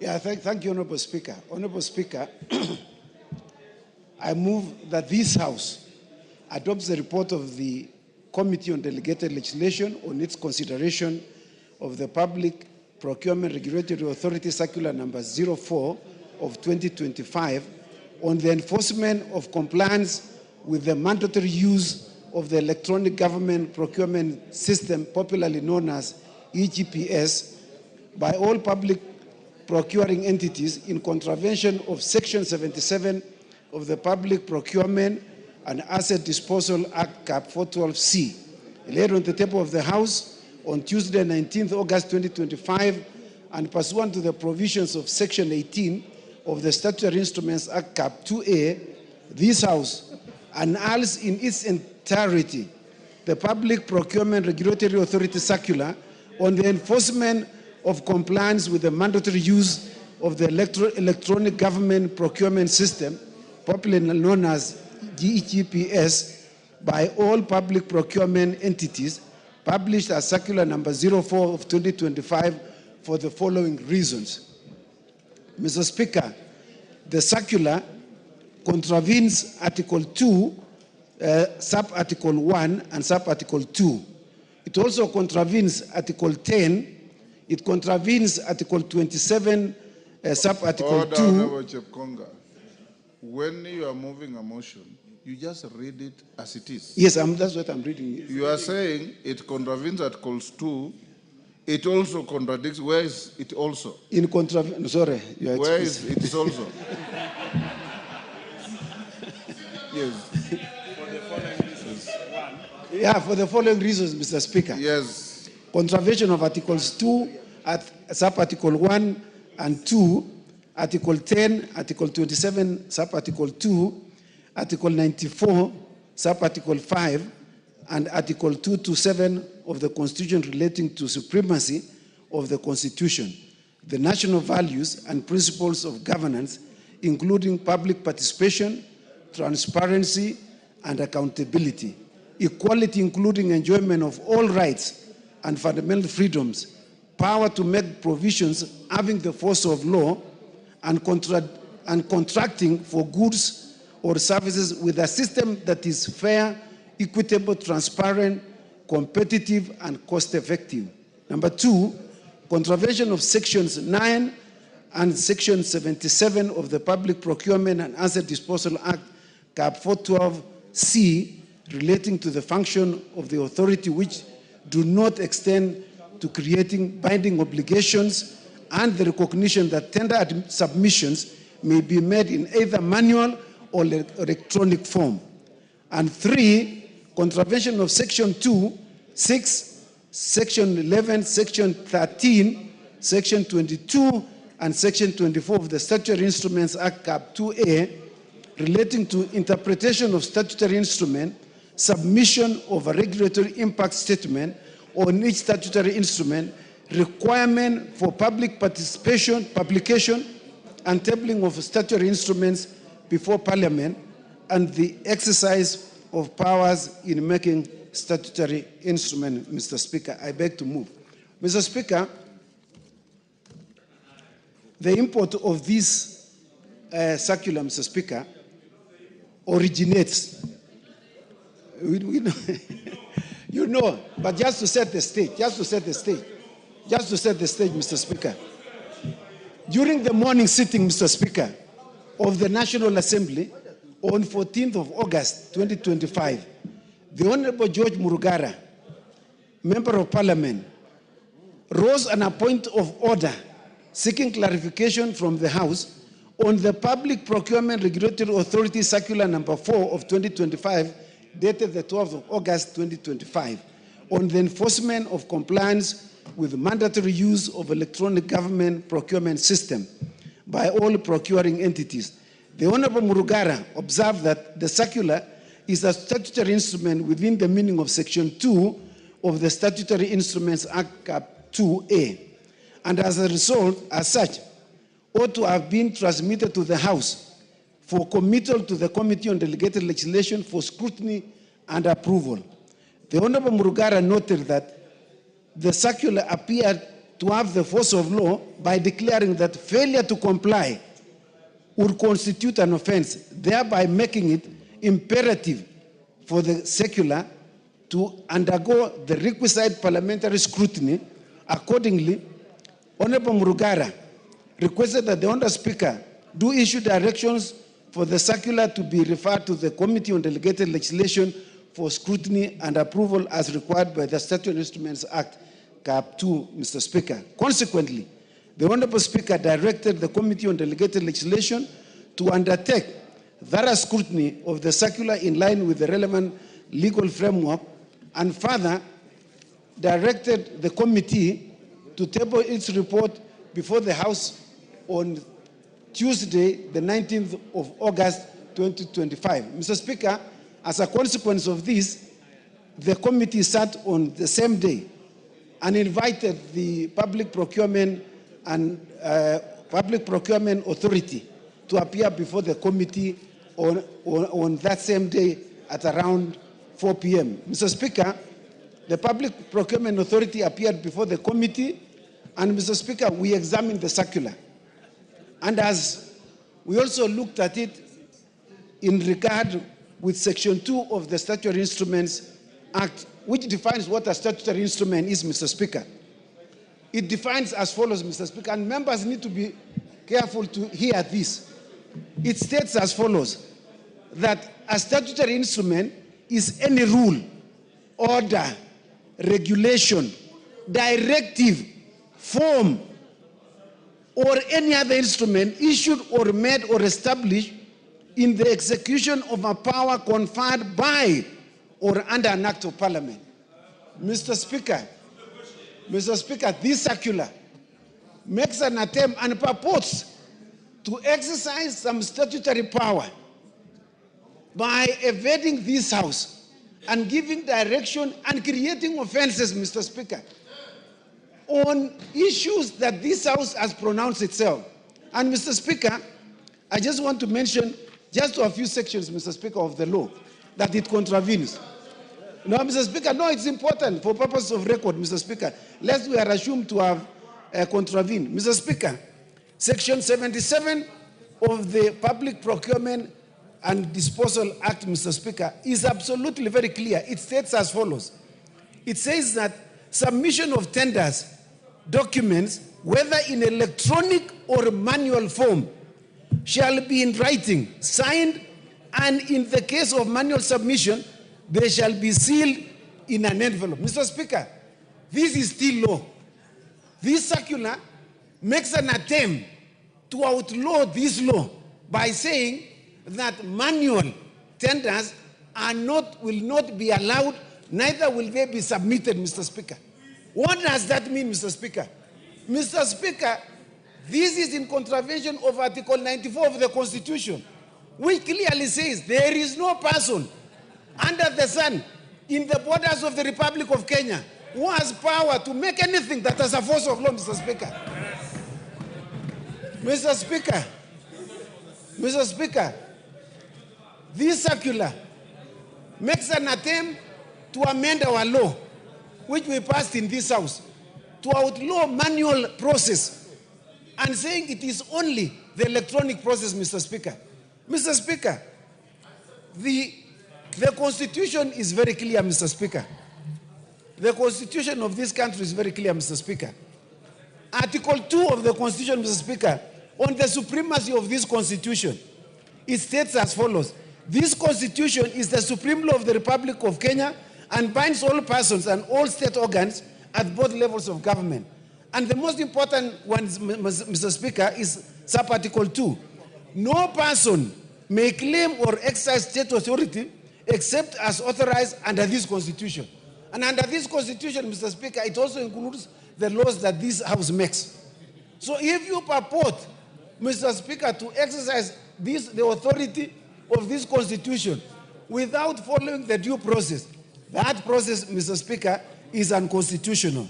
Mr. Speaker, this circular purports to enforce certain procedure, Mr. Speaker, and amend the law without public participation as required by Article 10 and Article 118 of the Constitution.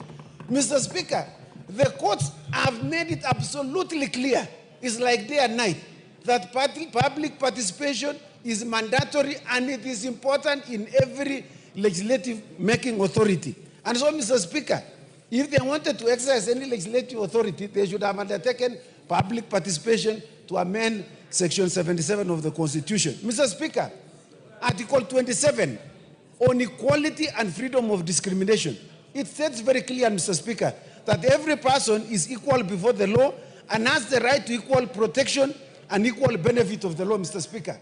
Mr. Speaker, if you enforce the electronic process, Mr. Speaker, we are aware some parts of this country do not have internet, Mr. Speaker. How do you want someone in Samburu, in outlying areas of Mandera, in Kerio Valley, Mr. Speaker, where there's no signal, for them to participate in tender process that is called EGPS, Mr. Speaker? In Tana River, Mr. Speaker. Mr. Speaker, and I want to say this as a former Director General of CCK. If it is true that the internet is across the country, why do they have Universal Service Obligation Fund, Mr. Speaker?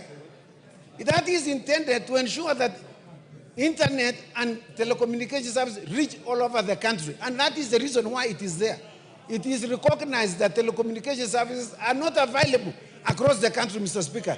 So to make EGPS mandatory, Mr. Speaker, is to make it discriminatory to other Kenyans who do not have that service, Mr. Speaker. Mr. Speaker, the PPRA makes an attempt to quote Article 227, which deals with fairness and equitable transparency, competitive and cost-effective. Mr. Speaker, in the spirit of fairness, you cannot implement EGPS when you know other parts of this country cannot participate, Mr. Speaker. In fact, Mr. Speaker, you are telling us that the Mama Mboga has to enter into a EGPS to supply mboga to schools, to supply cabbages to schools, to supply milk to schools. Mr. Speaker, is that even possible? Is that even possible that Mama Mboga, the so-called hustlers, do they have the capacity and competence to enter into that system, Mr. Speaker? Mr. Speaker, this EGPS, Mr. Speaker, the purported circular, clearly contravenes the Statutory Instruments Act, Section 13 in its entirety. In its entirety, Mr. Speaker, there was no public participation. It was not brought to this House within 7 days. The Speaker has not committed it to the Committee on Delegated Legislation, and all other parts of that Section 13 of the Statutory Instruments Act, Mr. Speaker. Mr. Speaker, with those very many remarks, it is the submission of the Committee of Delegated Legislation that this House annuls in its entirety the Public Procurement Regulatory Authority Circular on the enforcement of compliance with the mandatory use of the EGPS by all public procuring entities as Circular Number 4 of 2025 for contravening Section 27 and the Constitution and all other enabling laws. Mr. Speaker, I move and I request the Honorable, I want to request the Honorable Junet to second.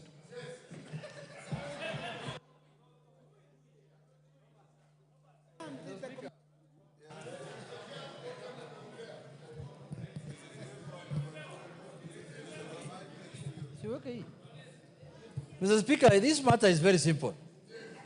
Mr. Speaker, this is the easiest matter before the House because the law says, the law, not a circular, not regulations, not any letter of communication from any minister, the law.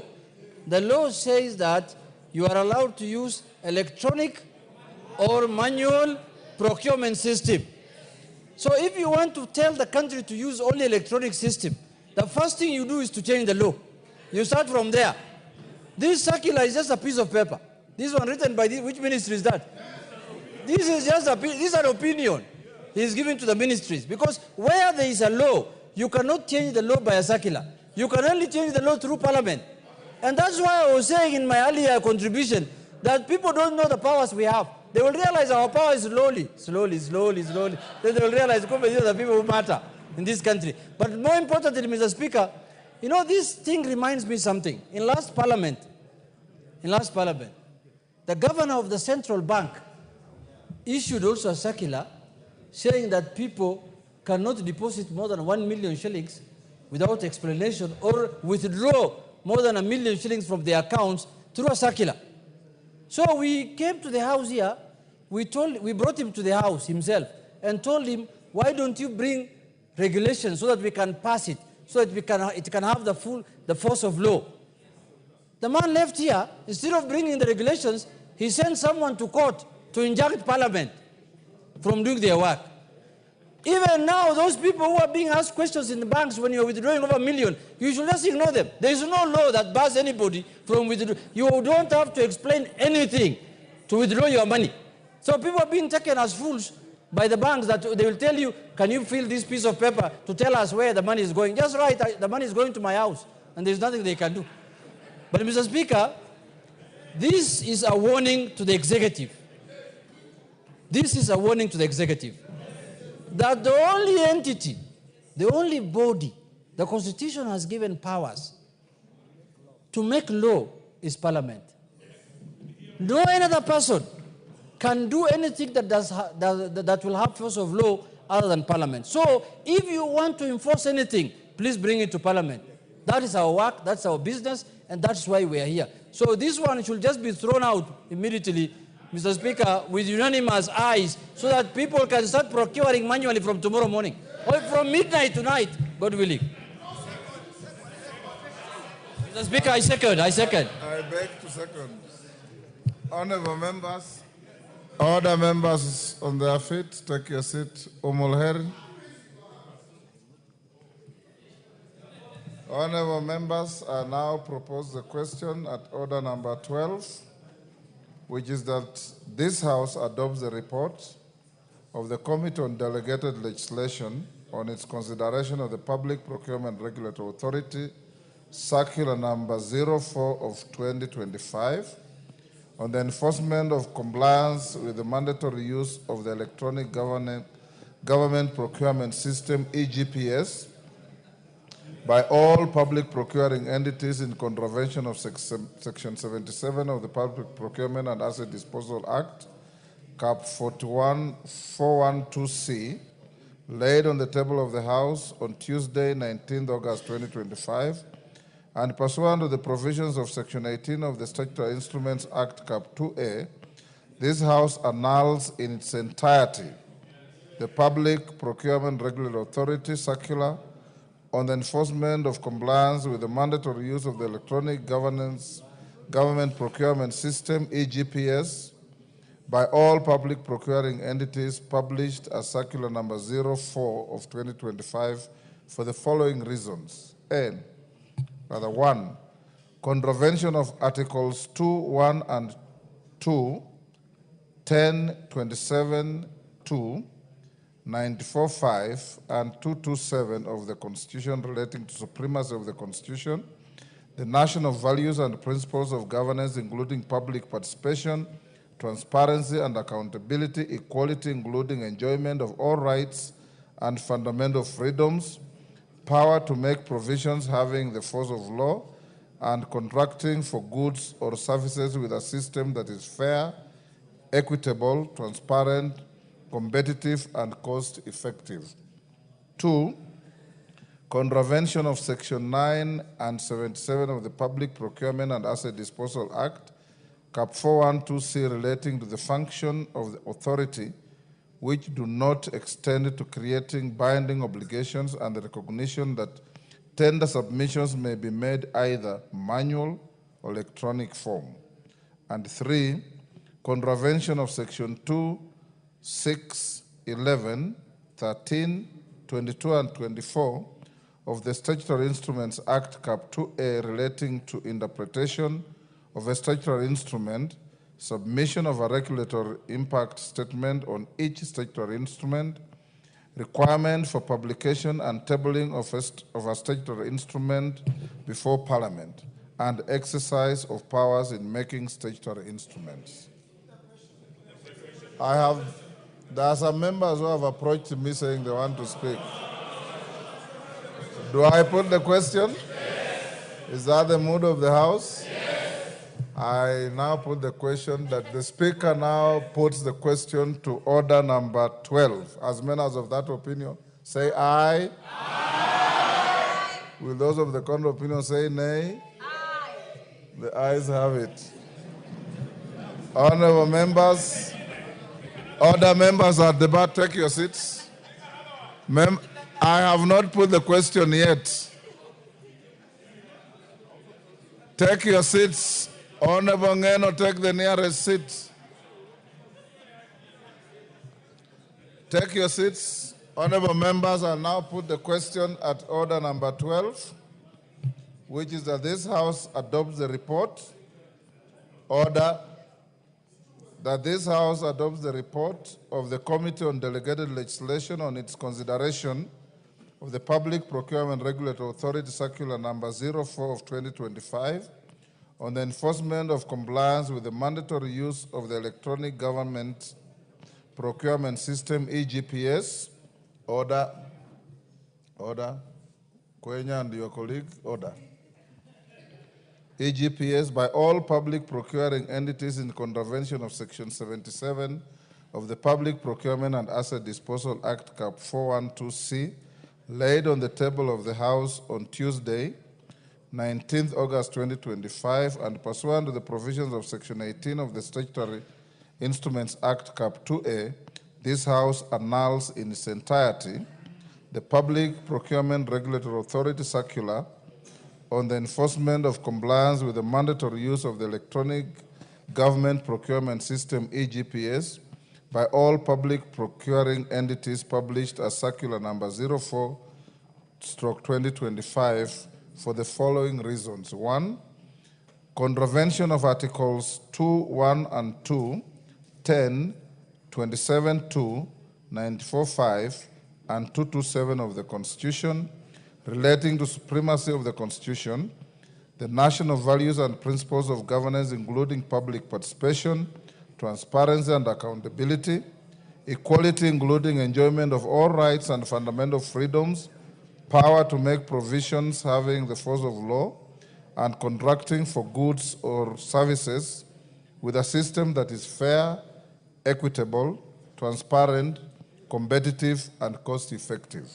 2, contravention of Section 9 and 77 of the Public Procurement and Asset Disposal Act, Cap 412C, relating the function of the authority which do not extend to creating binding obligations and the recognition that tender submissions may be made in either manual or electronic form. And 3, contravention of Section 2, 6, 11, 13, 22, and 24 of the Statutory Instruments Act, Cap 2A, relating to interpretation of a statutory instrument, submission of a regulatory impact statement on each statutory instrument, requirement for publication and tabling of a statutory instrument before Parliament, and exercise of powers in making statutory instruments. As members of that opinion say aye. Aye. Will those of the contrary opinion say nay? The ayes have it.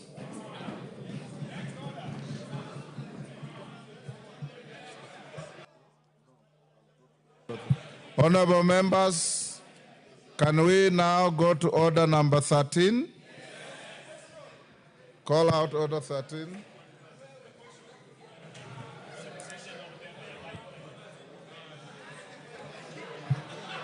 Clerk, call out order 13. Yeah? We do statement first.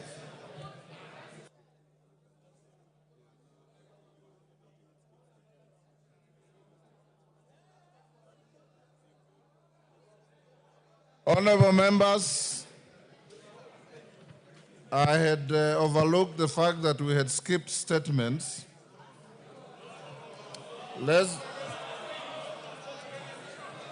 Let's clear statements first. Call out order 7. Order, members, order. Order. Honorable Wamboka. Order. Order, members. Order. Unfortunately, that authority is not shared. Call order 7. Order number 7, questions and statements. Just Kambalu. Honorable member, order. Order, Honorable Kimilu, order. Order, members, take your seats. Order, members. Order. Order, Honorable Kimilu, you are getting disorderly. Order. Honorable members, unfortunately, that authority is not shared. It is the Speaker's authority. We have called out statements. Jess Kambalu. Jess Kambalu. If Jess Kambalu is not there. I am. Oh, go ahead.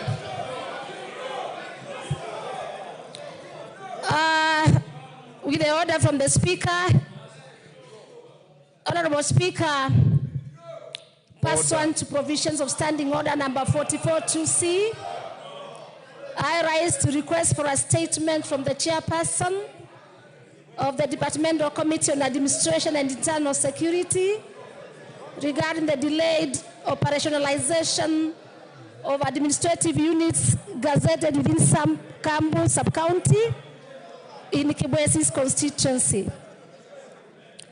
Honorable Speaker, in 2017, the national government gazetted new administrative units in Makueni County with the aim of bringing government services closer to the people. Further, in 2024, additional administrative units were gazetted, which included one... Order, members. Jessica, hold on. Order, members. Allow the Honorable Member for Kibwesi East to prosecute her statement. I move on, Mr. Speaker. Thank you.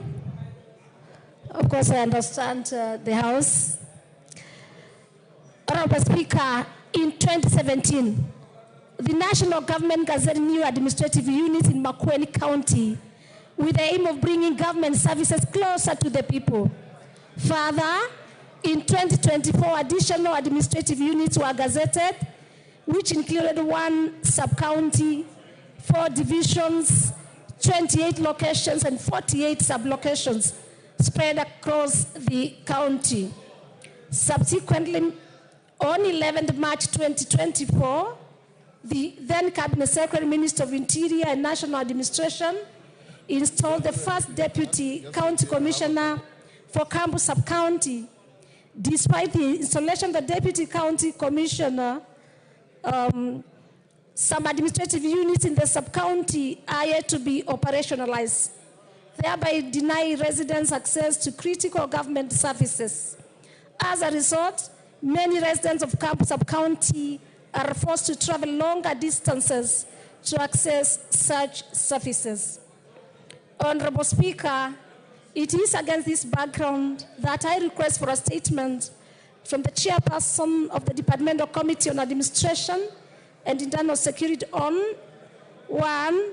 a report on the status of operationalization of the administrative units in Camp Sub-County, particularly Nguata and Chulu divisions, Kavatini, Ndongoni, Zambani, Kadhekani, and Mutito Andei locations, and Kikunduku, Dua, Maiku, Usalama, Adi Salama, and Kidhiruli sublocations, so as to improve service delivery, address security concerns, and enhance equitable access to opportunities dependent on administrative units.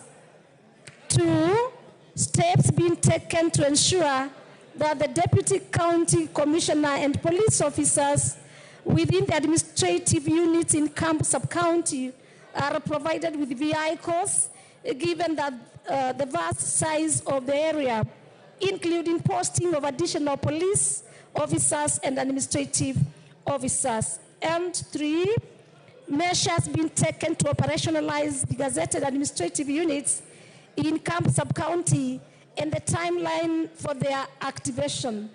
I thank you, Honorable Speaker. Signed by myself, Jessica Mbalu, CBS MP, the Member of Parliament for Kibezi's constituency. I thank you. Thank you, all the members. Chairman, Administration and Internal Security Committee. Yes, the Honorable Tongyo. Go ahead.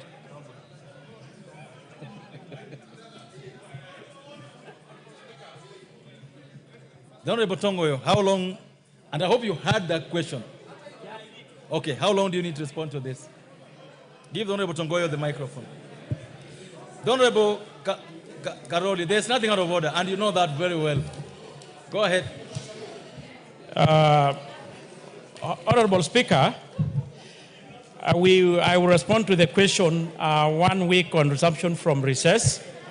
But I want to add, Honorable Speaker, you know, the issue of operationalization of several units across the country has been actually extensively addressed by the CS severally on several occasions, that all of it is a result of lack of funding. But nevertheless, I will respond 1 week on resumption from duty. I'm from recess. Honorable Mbalu, you heard that 1 week after we resume from recess.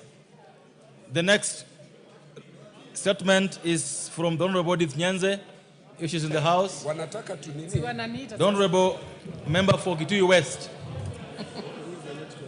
Is she in the House? Yes, she's in the House. I'm here. I'm here, Mr. Order. Speaker. The Honorable Yugi. Clear space between. Correct. Yes, thank you, Mr. Speaker. I'm here to request for a statement regarding the provision of motor vehicles to national government and administration offices in the Kitui West constituency. Honorable Speaker, pursuant to standing orders 44.2 Section C, I rise to request for a statement from the chairperson, Departmental Committee on Administration and Internal Security, regarding the provision of functional motor vehicles to the National Police Service and the National Government and Administration Offices, GAO, in Matinyani and Kitui West sub-counties. Honorable Speaker, the motor vehicle leasing program initiated in 2013 was designed to enhance the mobility of National Police Service and National Government administration officers, thereby facilitating the effective provision of crucial security and administrative services. The program has progressively increased the availability of vehicles for police operations, resulting in quicker response times, improved visibility, and enhanced service delivery across the country. Honorable Speaker, despite the importance of this program, the Deputy County Commissioners for both Matinyani and Kitui West sub-counties, there are only 2 sub-counties in Kitui West constituency, have been without functional vehicles since the expiry of the previous lease agreement in 2022. Regrettably, neighboring sub-counties within Kitui County have already received vehicles through renewed lease agreements. This discriminative consideration has created disparities in service delivery and resulted in delayed responses in security and administrative needs in the affected areas. Honorable Speaker, it is against this background that I seek a statement from the chairperson of the Departmental Committee on Administration and Internal Security on the following. Number one, the reasons for the delay in the delivery of motor vehicles and the renewal of motor vehicle leasing agreements for the national government administrative offices in Matinyani and Kitui West sub-counties, which have been forced to operate without functional vehicles since 2022. Number two, the steps being taken to provide the two sub-counties with motor vehicles, considering that sub-counties within Kitui West constituency have not received their vehicles.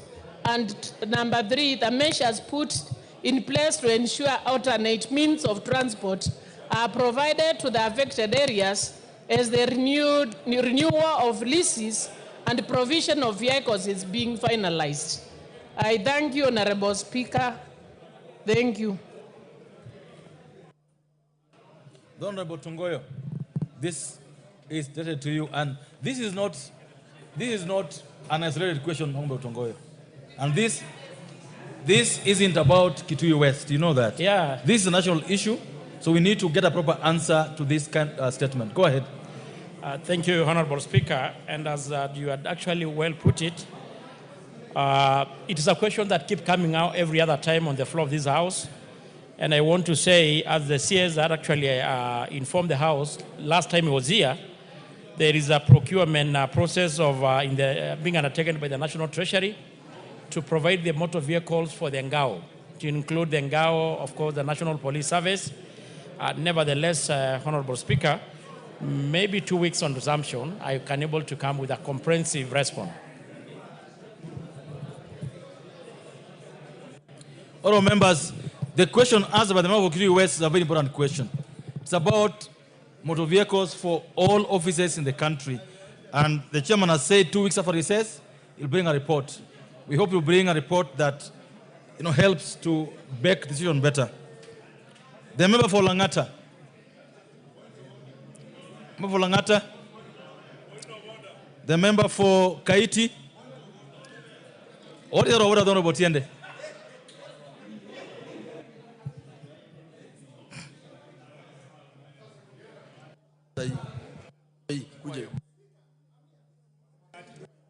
Point of order, just hold on. Mr. Speaker, we were all here when the substantive speaker made a declaration in terms of adjustment of this order paper. And the pronouncement was very clear that once we are done with order number 12, we come to order number 13. There has not been a subsequent adjustment of that one. So when now I see almost 8 questions lined up or another 8 for responses without that alterations, can we get guidance? Is that order vacated? Is order number 13 withdrawn? Or what is happening? Please give us very clear directions. No. I don't need help on this matter. The speaker said that he and he only, he used those words, that order, that the job of organizing the order paper, as he did, is his job only, not yours. And his order. And I will follow his ruling on this matter. He ruled that we go back to order number 7 and left the seat when you're already in the middle of order number 7. We'll proceed that way. The member for Kaiti, go ahead. The member for Kaiti, go ahead. The member for Kaiti. Thank you, Mr. Speaker. Go ahead. Mr. Speaker. The member for Kaiti, go ahead. Thank you, Mr. Speaker. Mr. Speaker, before I read my statement, Mr. Speaker, I want to say that the statement I have here, Mr. Speaker, has taken by event because it was about the EGP. So, Mr. Speaker, I withdraw. Thank you. Thank you. The member for Isiolo South, the Honorable Tubi Bidu. The member for Isiolo South, go ahead.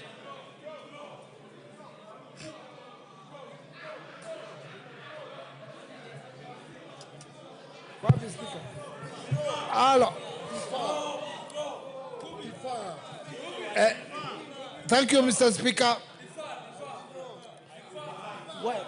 When is the time over?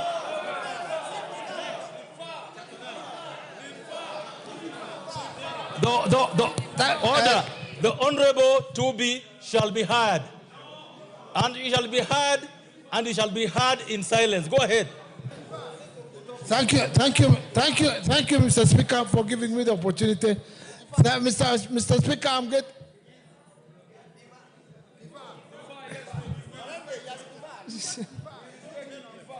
Just a minute. Mr. Speaker, thank you, Mr. Speaker, for giving me the opportunity. But because of the pressure from my fellow colleagues, I would like to defer this question for next time. Thank you.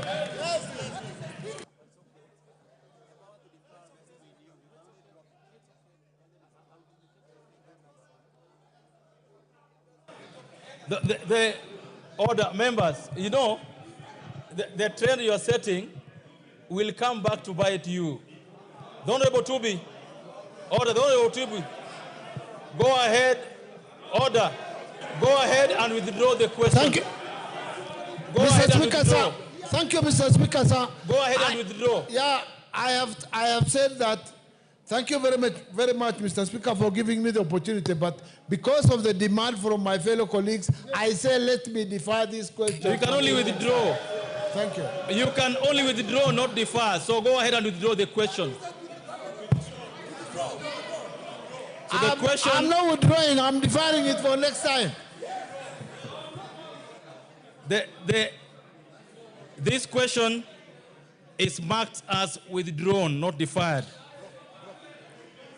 Basically dropped. The next question is by the member for Nyandarua County, the Honorable Faith Gitau. Honorable Faith Gitau. The Honorable Faith Gitau. The next one is by the member for Luanda, the Honorable Dick Maungu. Give the mic to the Honorable Dick Maungu. Mr. Speaker, looking at the board in the House and being in the same system, I wish to defer my question to a later date. So the question is accordingly dropped. The next one, no, order. We are on to the last question before I give you a point of order. The last question for today would be from the Honorable Abubakar Talib.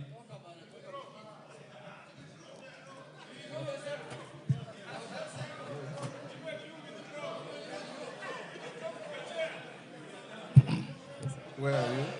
Yeah. I think they're basically bullying them.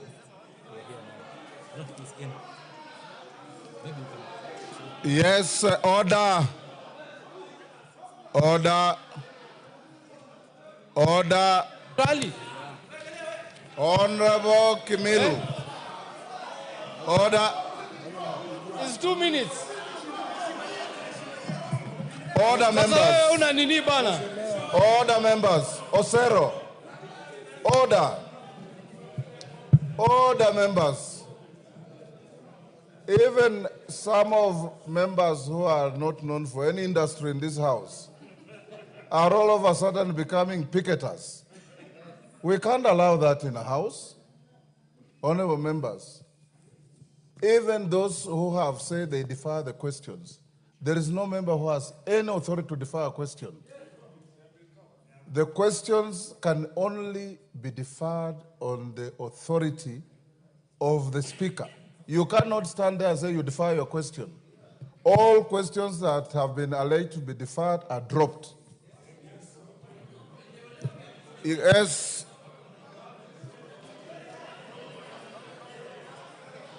Talib Abakari. Thank you, Honorable Speaker.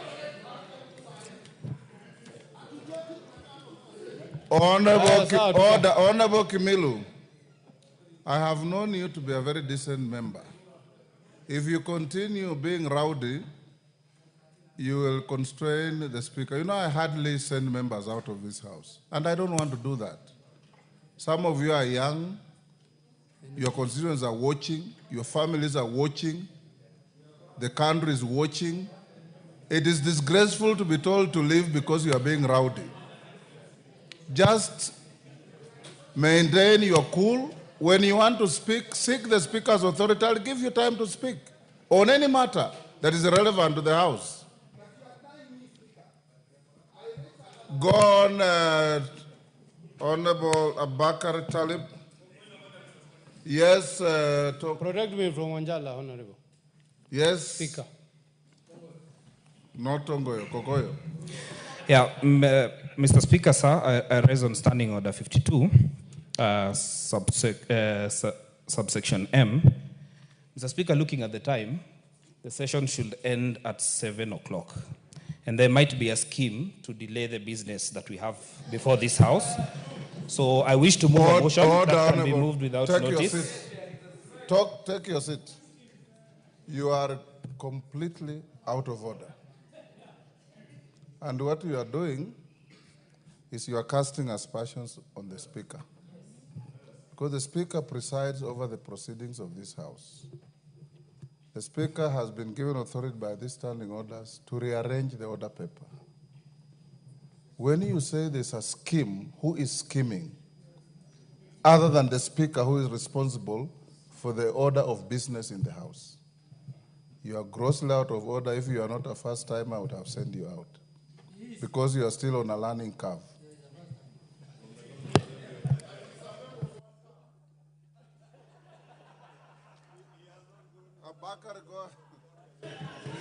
Abakar, go ahead. Yeah, thank you, Honorable Speaker. I withdraw my question. Thank you. Question dropped. Now we go to responses to questions. Defense, Intelligence, and Foreign Relations. Respond to the question by Weitan Mohammed. Go ahead. Nelson, go ahead and respond. I will not be long. Just allow me 2 minutes, kindly. As a response to a request, it's an important issue that touches on Muslim members of parliament who are going to the Hajj. And I allow just 2 minutes to respond to it. Honorable Speaker, pursuant to the provisions of Standing Order 44.2c, the Honorable Member for Mandera East constituency, Honorable Hussein Weitan Mohammed MP, requested for a statement from the Cabinet Secretary for Foreign and Diaspora Affairs regarding the management of the Hajj program in the country. The member specifically sought to be informed on the following areas. Number one, a report on the management of the Hajj program in Kenya, including a detailed account of 2025 Hajj session. Number two, measures being undertaken by the Ministry of Foreign and Diaspora Affairs to ensure the welfare of Kenyan pilgrims in protected, particularly on the failure by SUPKEM to provide essential services while charging exorbitant facilitation fees.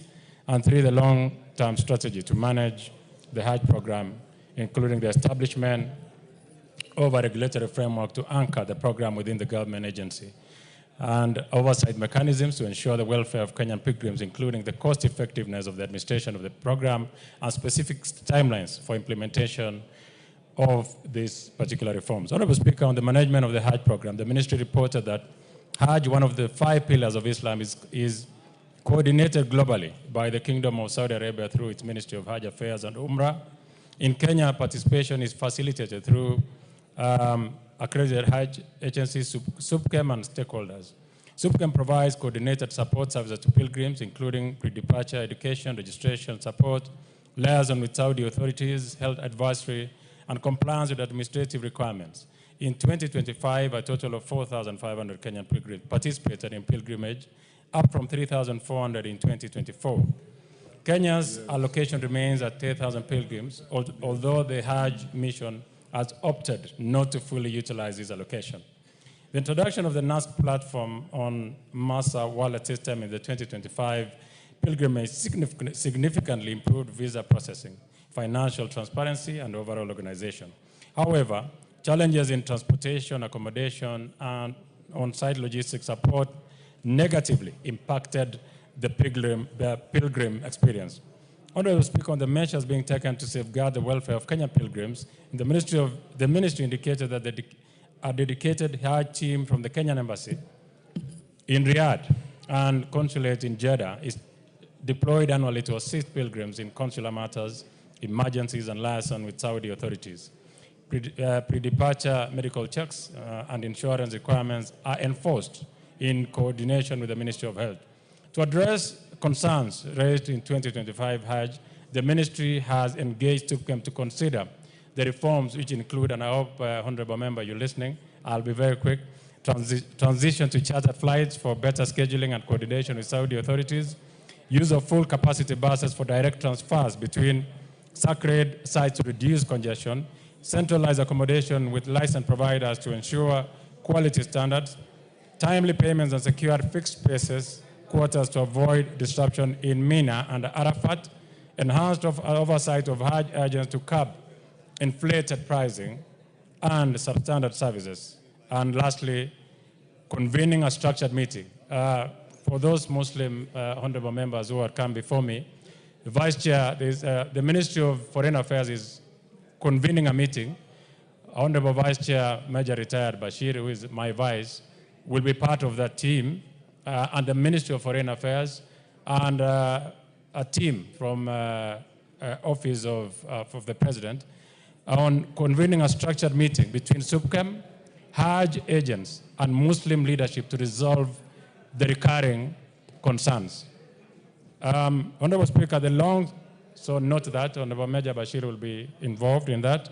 On the long-term strategies for managing the Hajj program, the ministry noted that it does not have the mandate to regulate religious matters. Honorable Speaker, as I conclude, the ministry stated that it is keen to protecting the welfare, rights, and interests of Kenyans abroad and will continue to employ necessary measures to guarantee their safety in foreign countries as it continues to address the distress cases in Hajj through the numbers that have been listed here before me. And I will, when I table, you can check on the table office. I submit, and thank you, Honorable Speaker, and thank you, Honorable Members, for listening. Yes, Waitan.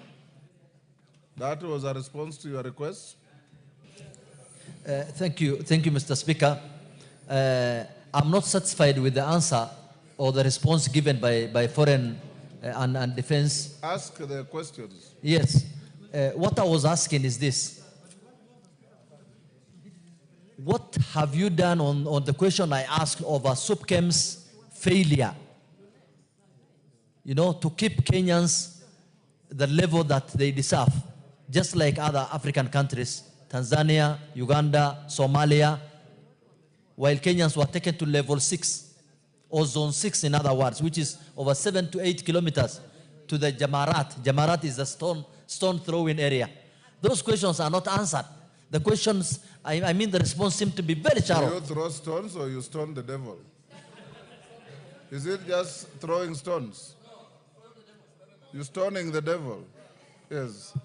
Yes, Mama Zamzam. Take note, Nelson, you'll respond after.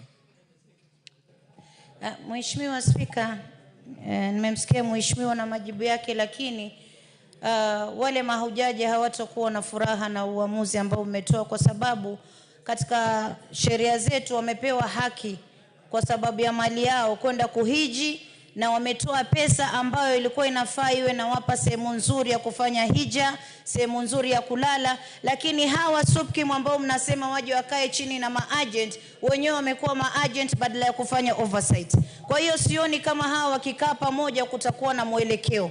Mimi naomba tu hawa mahujaji waache wenyewe wajipangie vitu vyao, watafute agent kivyao, waende wasafiri, wafanye hija yao, wakae mahali pazuri. Lakini ikiwa serikali pia wanasema hawawezi kuwasaidia kwa sababu ni religious matter. Tukumbuke kuwa hawa ni Wakenya, wametoka Kenya. Chochote kikitoka kule, serikali ya kule ita communicate na Kenya. Kwa hiyo sisi tunaomba tu wangekuwa wamewapa mwelekeo mzuri badala ya kuwarushia tena kwenye SUPKEM ambao wamekuwa wakibadhiri pesa zao, hawajawaregeshea pesa ambazo walitoa na wakapata huduma mbaya, hawajafanya refund. Kwa hiyo sioni kama wakikaa watapata uamuzi. Asante sana Mheshimiwa Spika. Farah Maalim. Mr. Speaker, the situation of the Hajj for the Kenyan pilgrims is very pathetic.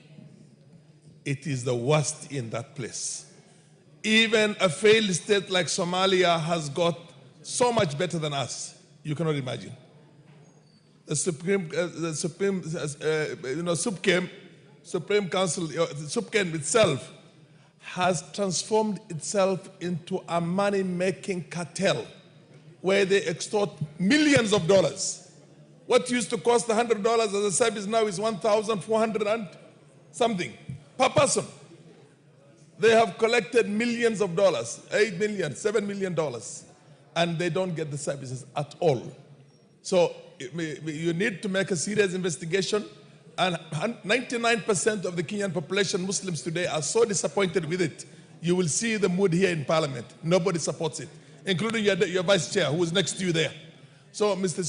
Speaker, my plea, both the Chair and the Speaker, is that let this be taken as a national. We have a very good relationship with the countries in the Gulf states, and more so with Saudi Arabia. And we cannot allow our Kenyans to be mistreated the way they were mistreated this time around. So, Mr. Speaker, I want the chairman to make a serious investigations, involve members of parliament in here into this, and let's get to the bottom of this cartel, which is bleeding Kenyans and is literally very, very bad. Yes, Sane.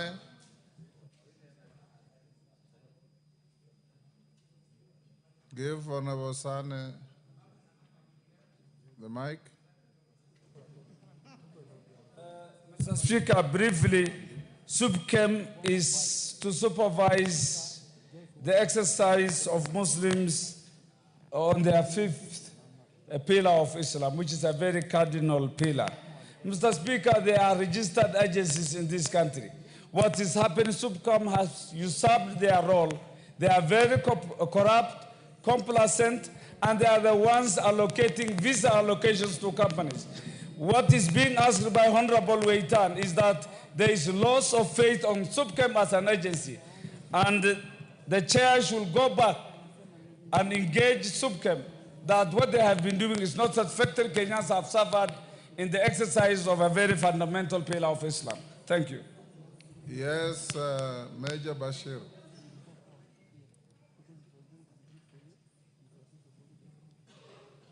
Honorable Speaker, first and foremost, I'm a member of the Committee of Defense, Intelligence and Foreign Relations, and of course, as a Vice Chair, thank you.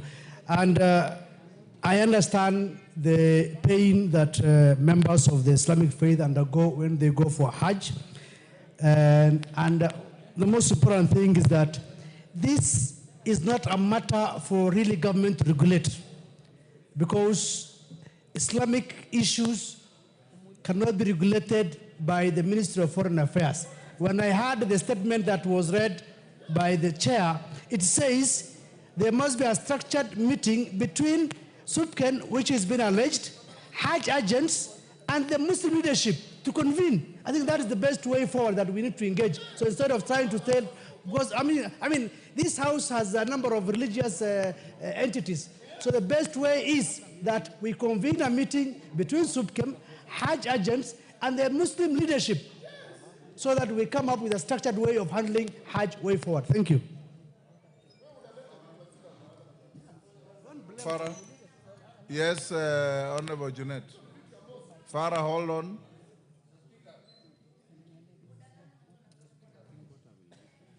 Mr. Speaker, I've listened keenly to the Vice Chair of the Foreign Relations Committee. Mr. Speaker, by virtue of going to Saudi Arabia for Hajj, you don't lose your nationality. you still remain a Kenyan. And so you must get, that is why, one of the reasons why the Kenyan government has an embassy in the Saudi Arabia is to facilitate Kenyans who are going there. That's why they have even this government, I must appreciate them, because they even went and opened a consular general in Jeddah, near the Hajj place, so that Kenyans you can feel sick, you can become sick, you can die there. But you can't just say, call the SUPKEM, Hajj agents, and leadership of Muslims. They cannot agree on anything, you know. That is why government is in place, so that the government can tell them how to go and how to do things. I know you are a Hajj agent yourself, but don't bring your agency into this matter. If you are conflicted, there's a conflict of interest bill that is going to deal with you thoroughly. Yeah. Farah. Mr. Speaker, thank you for giving me this opportunity. This issue is not about Islamic religion. It's about the administrative aspect of the Hajj. As Honorable Junaid said, the ministry has a role to play, Mr. Speaker. Mr. Speaker, I disagree with my brother, Honorable Major.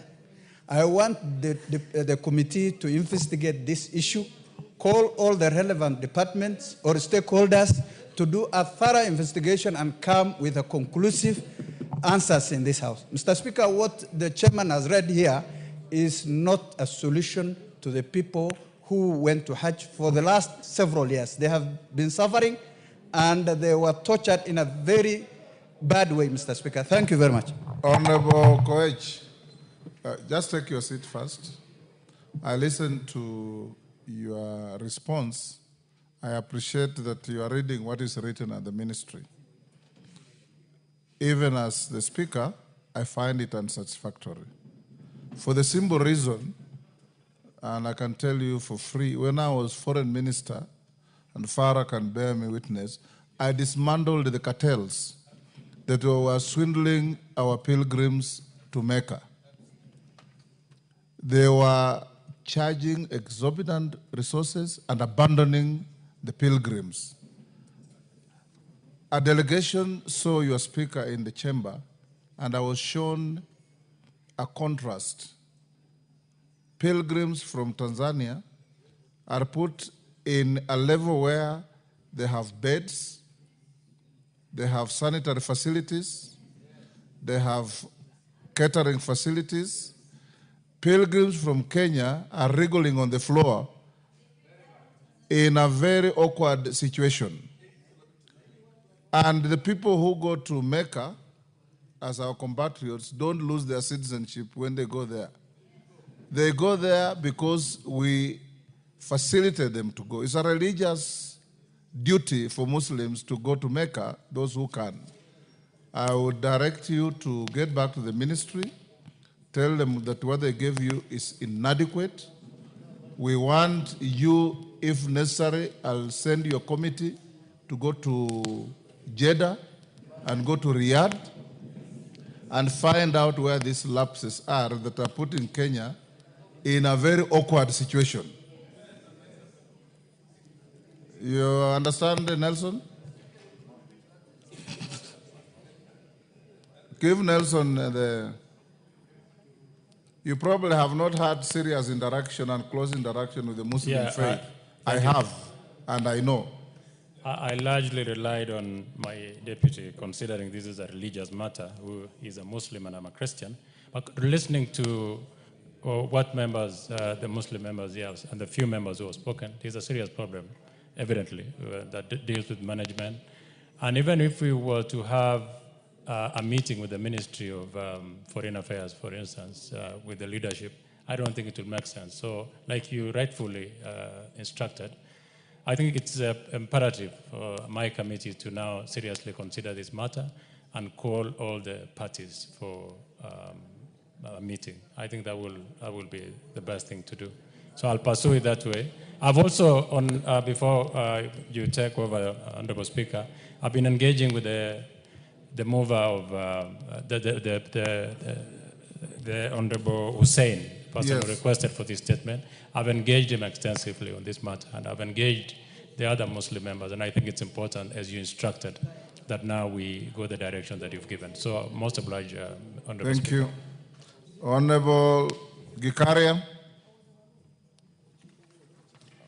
Gikarias, I think you are the questioner. Yes. So, Kareke?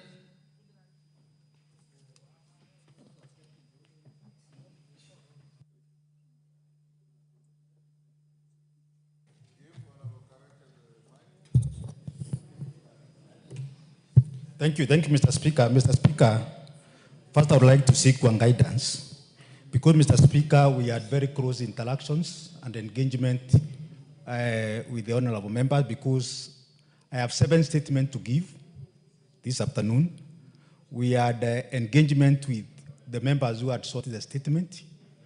Then subsequently, we invited the Cabinet Secretary and the entire team from the Ministry of Tourism and Wildlife, together with the members who had sought the statement, and we deliberated on the issues. And Mr. Speaker, I strongly want to believe out of all that, the respective members were satisfied with the responses which were given by the Cabinet Secretary. So, Mr. Speaker, I'm seeking guidance on how to proceed. Why did you let the statements be listed? Honorable Gikaria, did you have an engagement? Yes, Honorable Speaker. We had an engagement at the committee, I think last week. So, yes, and the explanation that was given, maybe, Honorable Speaker, what you can do is also to go on record whether the statement can be tabled as something that you can refer to tomorrow. I'll come to that. Yes, thank you, Honorable Speaker. Okay. The next is Joshua Kandie. Are you in the same category? Go on record. Give Kandie the mic.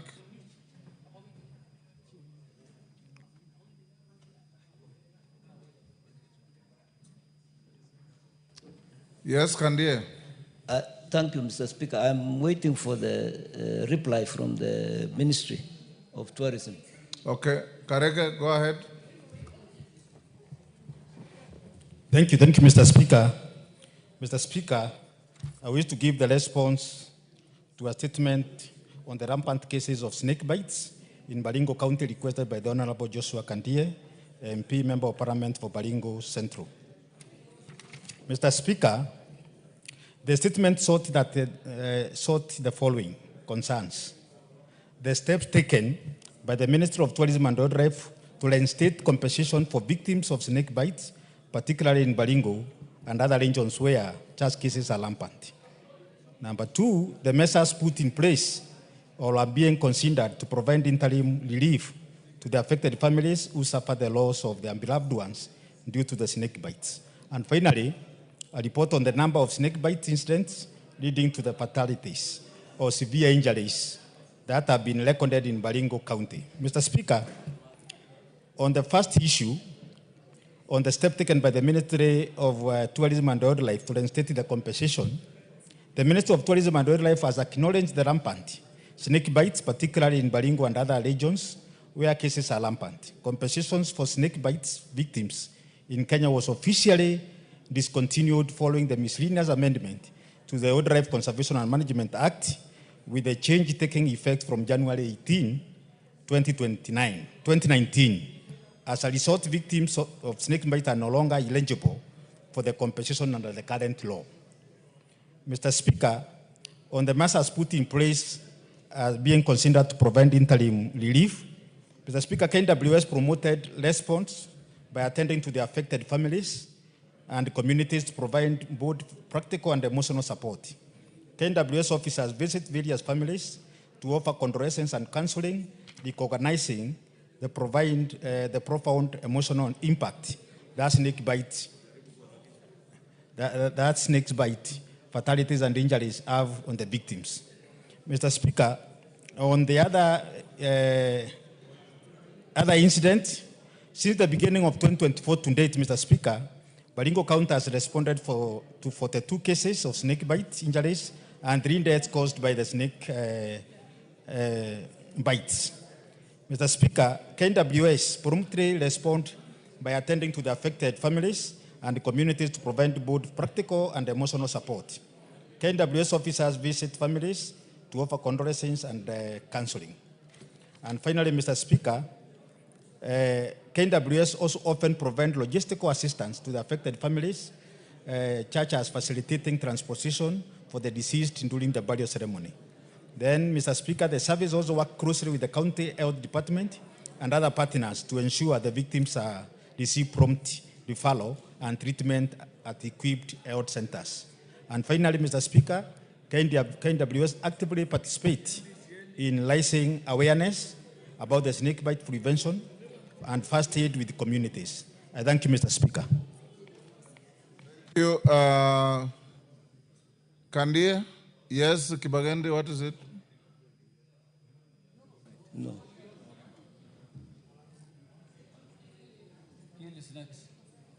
Give Honorable Kibagende the mic. Thank you, Honorable Speaker. I rise on a point of order and standing order 52M to move a motion without notice for the extension of sitting time so that we deal with on order number 13. And I would like to call the honorable member for Kajiado North to second me. Order, you're out of order. Kandia, go on. Thank you, Honorable Speaker. The answer from the ministry did not, the answer is not accurate because they did not offer any counseling. They attended the burial as guests.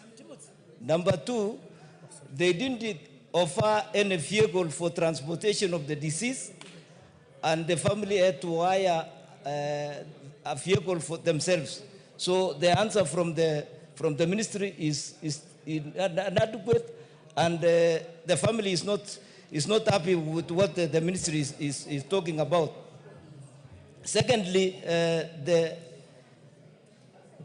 Amos Jeburet Kimeres was bitten by the snake within their home compound and not grazing codes as per the report presented by the chairman.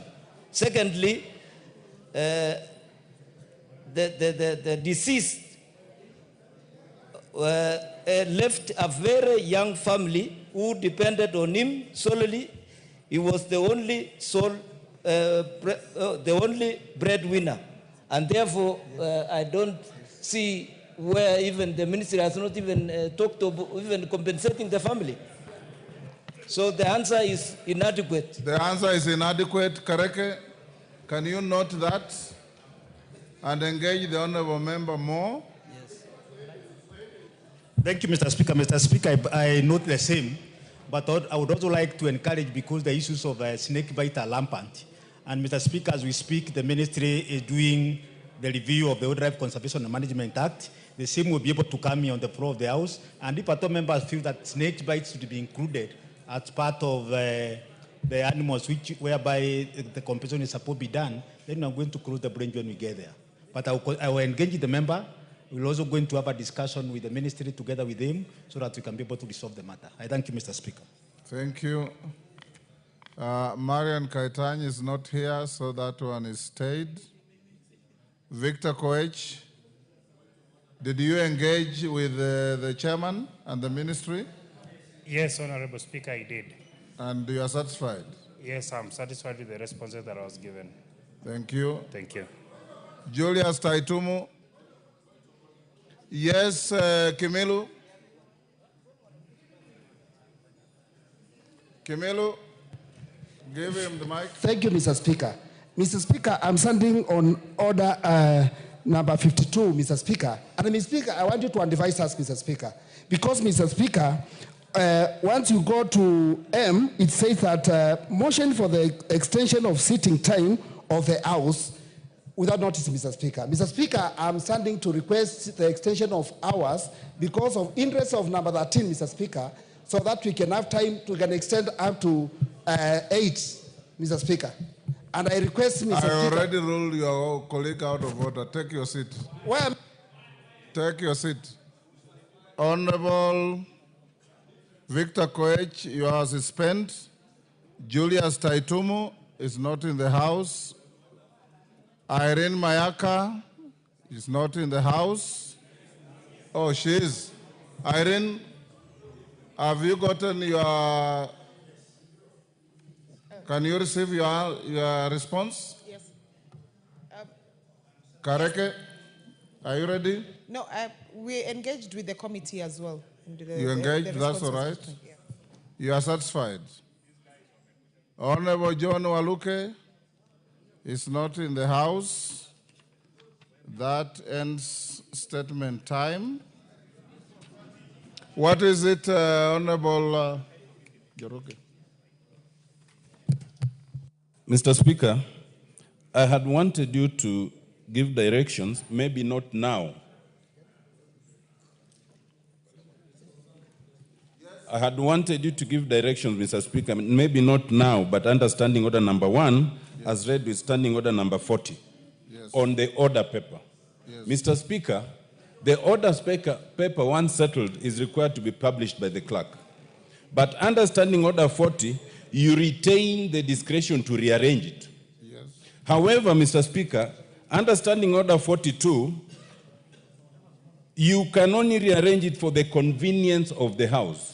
In my understanding, business shall be disposed of in the sequence in which it appears in the order paper or in such other sequence as the Speaker may, for the convenience of the House, direct. Mr. Speaker, I'd like you to give this guidance maybe for the future, because this request for rearrangement was requested by the leader of majority. My understanding of the convenience of the House is like you usually ask, is that the mood of the House? And in this case, the mood of the House was not to rearrange.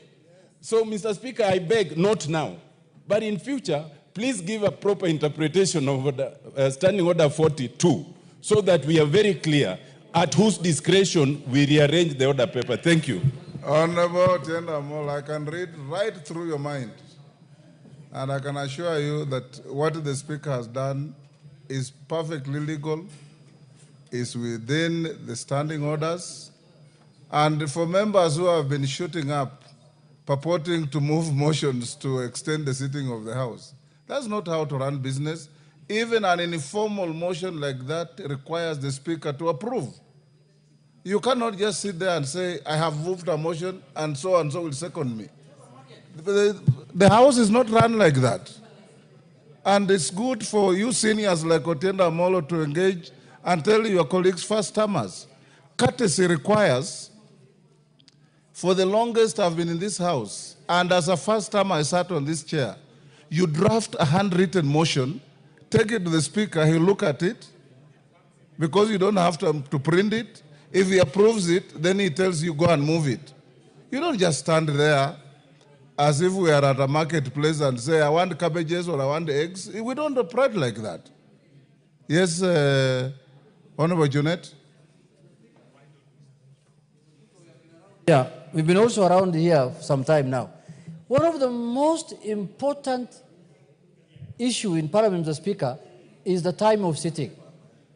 And that issue must be taken very serious, because you cannot extend the time of sitting of Parliament just like that without the concurrence and the approval of the Speaker.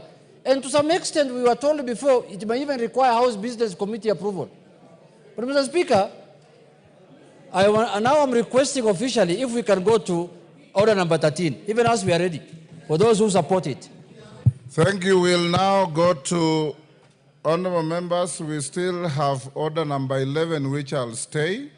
I hope, Honorable Tienda Mol, you have no challenge to that, because you can't have your cake and eat it. You'll now also challenge why I'm staying order number 11. Order number 11 is stayed. I'll now ask to call out order number 13. Order number 13, motion, consideration of sessional paper number 2 of 2025 on privatization of the Kenya Pipeline Company.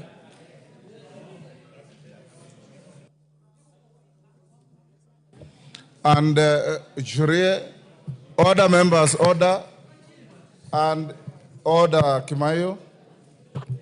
Order, honorable members, that Kamkunji is illegal.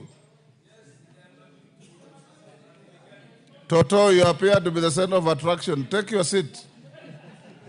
Order, members. Honorable members, order. Kiborek, order. Take your seats. Honorable members, for guidance of our new colleagues in the House, even those like Kimilu who are purporting to move a motion to extend the sitting, a motion to extend the sitting of the House, first must be with the authority of the Speaker. Two, it must come at least 30 minutes before the House rises.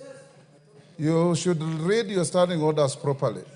Before Sharia stands to move his motion, I have been requested by several members that the motion we passed at order number 12 requires an urgent follow-up by the implementation committee to ensure compliance.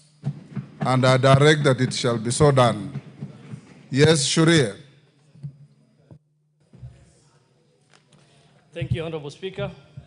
Honorable Speaker, I beg to move that this House adopts the joint report of the Departmental Committee on Energy and the Select Committee on Public Debt and Privatization on the consideration of the sessional paper number 2 of 2025 on the proposed privatization of Kenya Pipeline Company Limited, laid on the table of the House on Thursday, 14th August 2025, and 1.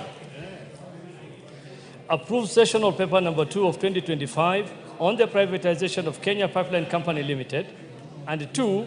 Make policy resolutions as contained in the schedule to the order paper.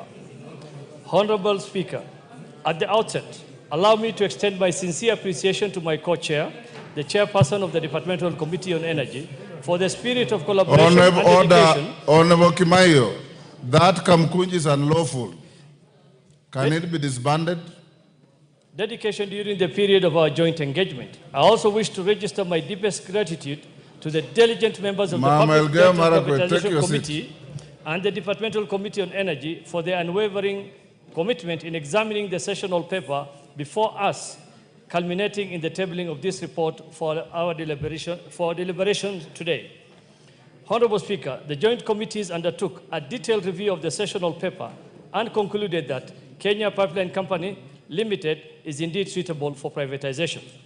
The company, being a strategic asset wholly owned by the government and therefore by the people of Kenya, is financially strong, well-positioned to deliver positive returns. Its privatization provides an opportunity to unlock net wealth transfer to Kenyans while simultaneously attracting foreign direct investment. The proposed privatization, Honorable Speaker, is expected to deliver multiple benefits to the company. It will avail long-term capital for infrastructure expansion and technological upgrades, attract foreign investment, generate new employment opportunities, and diversify investment risks. These gains will reduce bureaucratic inefficiencies, enhance corporate governance, and strengthen the company's capacity to meet rising domestic and regional energy demands. Importantly, it will broaden the government's revenue base without eroding private sector wealth. Honorable Speaker, Kenya continues to face a substantial fiscal deficit as we pursue critical development objectives. The privatization of KPC will support this agenda in two key ways. First, by raising an estimated Kenya shillings 100 billion to finance pressing unfunded expenditures. And second, by enhancing the financial performance and operational efficiency of Kenya Pipeline, thereby boosting profitability. This in turn will expand the tax base, increase corporate tax contribution, which reinforce government revenue collection in the long term. Honorable Speaker, this process also highlights the importance of integrating non-tax and non-debt financing mechanisms, such as privatization and public-private partnership, into our broader fiscal strategy. Such instruments, when aligned with coherent policy, can optimize resource mobilization and deliver long-term economic benefits. Honorable Speaker, the government currently owns 100% of Kenya Pipeline Company and proposes to privatize not more than 65% of its shareholding, retaining at least 35% under state control. This approach broadens ownership while safeguarding national interest. The committee emphasizes the importance of preventing excessive concentration of shares in a few hands in order to preserve broad-based ownership, enhance market competitiveness, and protect national and energy security. Further, Honorable Speaker, Kenya has the right market conditions to undertake this IPO, a stable macroeconomic environment, strong performance at the Nairobi Securities Exchange, adequate capital depth, and transparent regulatory framework in the capital markets and energy sectors. These conditions provide the confidence required for credible and successful listing. The choice of an IPO, Honorable Speaker, as opposed to other methods, ensures transparency and inclusivity. It expands citizen ownership of a strategic national asset, strengthens corporate governance, diversifies investment opportunities, and enhances Kenya Pipeline's access to capital. However, Honorable Speaker, the committee is conscious that privatization also carries costs and risks, and that Kenya's privatization history. However, Honorable Speaker, the committee is conscious that privatization also carries costs and risks, and that Kenya's privatization history has seen both successes, such as Safaricom, Kengen, and KCB, and notable failures like Mumias. These lessons underscore that privatization must be approached cautiously, case by case, and that government has an ongoing responsibility to regulate and nurture privatized entities in order to safeguard public interest well beyond the transaction itself. Honorable Speaker, stakeholder engagement is paramount. Employees and other key groups must be considered in the ownership structures to safeguard their perspectives while ensuring that new management retains flexibility to innovate, enhance efficiency, and align with international standards. Honorable Speaker, the committee further recommends the strengthening of communication and marketing strategies for the IPO, including public roadshows and use of multiple media platforms to ensure Kenyans fully understand the opportunities and risks, and to broaden participation across large, small, and diaspora investors alike. Finally, Honorable Speaker, inclusive ownership requires affordable financing. We therefore recommend active engagement with SACCOs, commercial banks, to provide financing mechanism that will empower ordinary Kenyans to participate in this IPO, thus promoting equitable ownership and ensuring that benefits of privatization are widely shared. Honorable Speaker, in conclusion, privatization is not an end in itself, but a means to a greater economic vision. With the right policies, safeguards, and oversight, this process will not only strengthen Kenya Pipeline Company, but also advance Kenya's broader economic, physical, and social development agenda. With that, Honorable Speaker, I beg to move and request Honorable David Gikaria, Chair of the Energy Committee, to second. I thank you, Honorable Speaker. Thank you, Honorable Speaker. I arise to second the adoption of the joint report on matters to do with the public debt, privatization of Kenya Pipeline. Honorable Speaker, as the chair of the National Debt and Privatization Committee has indicated, we had a very elaborative consultation and engagement with various stakeholders, Honorable Speaker, and to the fact that we met Treasury, the Ministry of Energy, and 8 different stakeholders in the petroleum sector. And I want to admit, Honorable Speaker, that all of them did support the sale of this because of a very, very obvious reason. One, Honorable Speaker, is that during our budget public participation, it was alluded to the fact that we will be raising 149 billion shillings through privatization, out of which, Honorable Speaker, 100 billion was going to be realized from the sale of Kenya Pipeline Company, Honorable Speaker. Honorable Speaker, there were issues which were raised, particularly, and we were satisfied that the sessional paper number 2 of 2025 fully complied with the Privatization Act in its entirety in all the aspects, Honorable Speaker. And I want to admit that some of the issues that were raised were about the workers' union on regard the employment and loss of job opportunities. And Honorable Speaker, it was agreed that the workers are assured that no job losses will be envisaged. Secondly, there was an issue as to whether the petroleum tariffs will be increased by bringing in a private investment. And Honorable Speaker, it was confirmed that EPRA will continue in its mandate and responsibility of regulating the petroleum prices in the market. Honorable Speaker, I don't want to go deeper into the details, and I want to admit that it is indeed important for us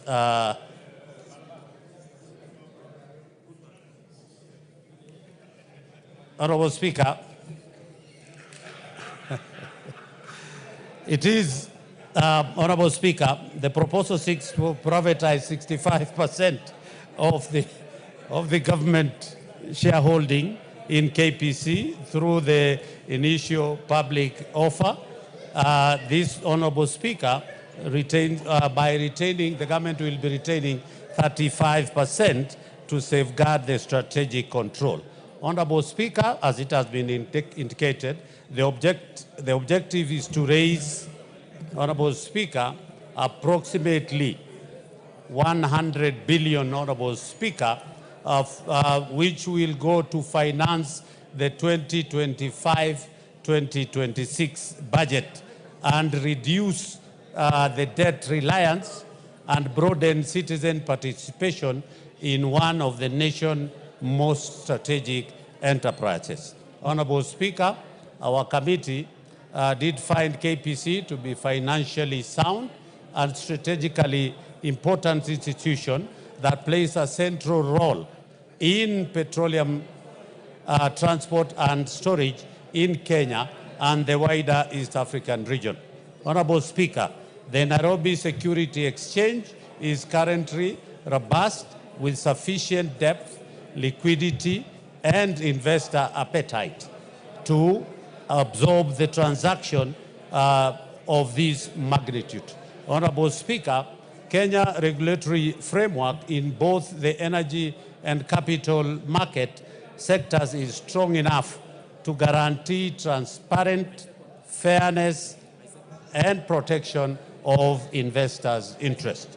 Honorable Speaker, the committee made several recommendations. First, that the House approves the privatization of KPC through an IPO in which government will retain 35% of the stake. Second, that,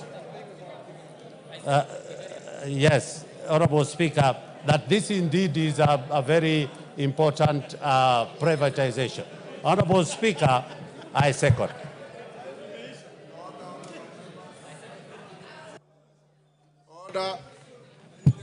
Order, honorable members. I'll now propose the question. Take your seats, Kainan.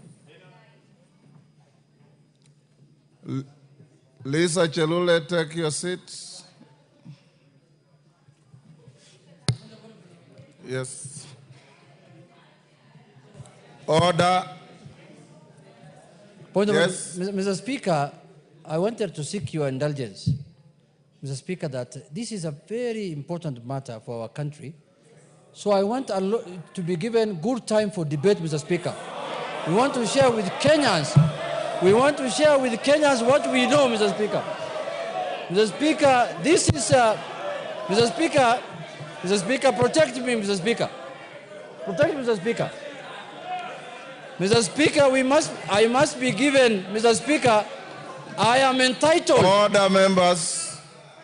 Mr. Speaker, He's on a point of order. I was sent here, Mr. Speaker, there are fools here who are just shouting at me. I don't want to say that. Order. You're a fool, Bana. Honorable Junet, to withdraw the use of the word fools. I withdraw. Order. Bana, stop shouting at me. Bana. Order, Honorable Junet. Order. Honorable Junet. Order. Withdraw the use of the word fools against your colleague. Junet, go ahead. Mr. Speaker, I withdraw. Mr. Speaker, I withdraw the word fools. But Mr. Speaker, I am entitled to be given time to debate. Mr. Speaker, it's my constitutional right. Take your seats. Honorable members, I'll propose the question at order number 13, which is that this House adopts the joint report of the Departmental Committee on Energy and Select Committee on Public Debt and Privatization on the consideration of the sessional paper number 2 of 2025 on the proposed privatization of the Kenya Pipeline Company, KPC Limited, laid on the table of the House on Thursday, 14th August 2025, and 1, approves sessional paper number 2 of 2025 on the privatization of Kenya Pipeline Company, KPC Limited, and 2, makes policy resolution as contained in the schedule to the order paper. Order, honorable members, will you be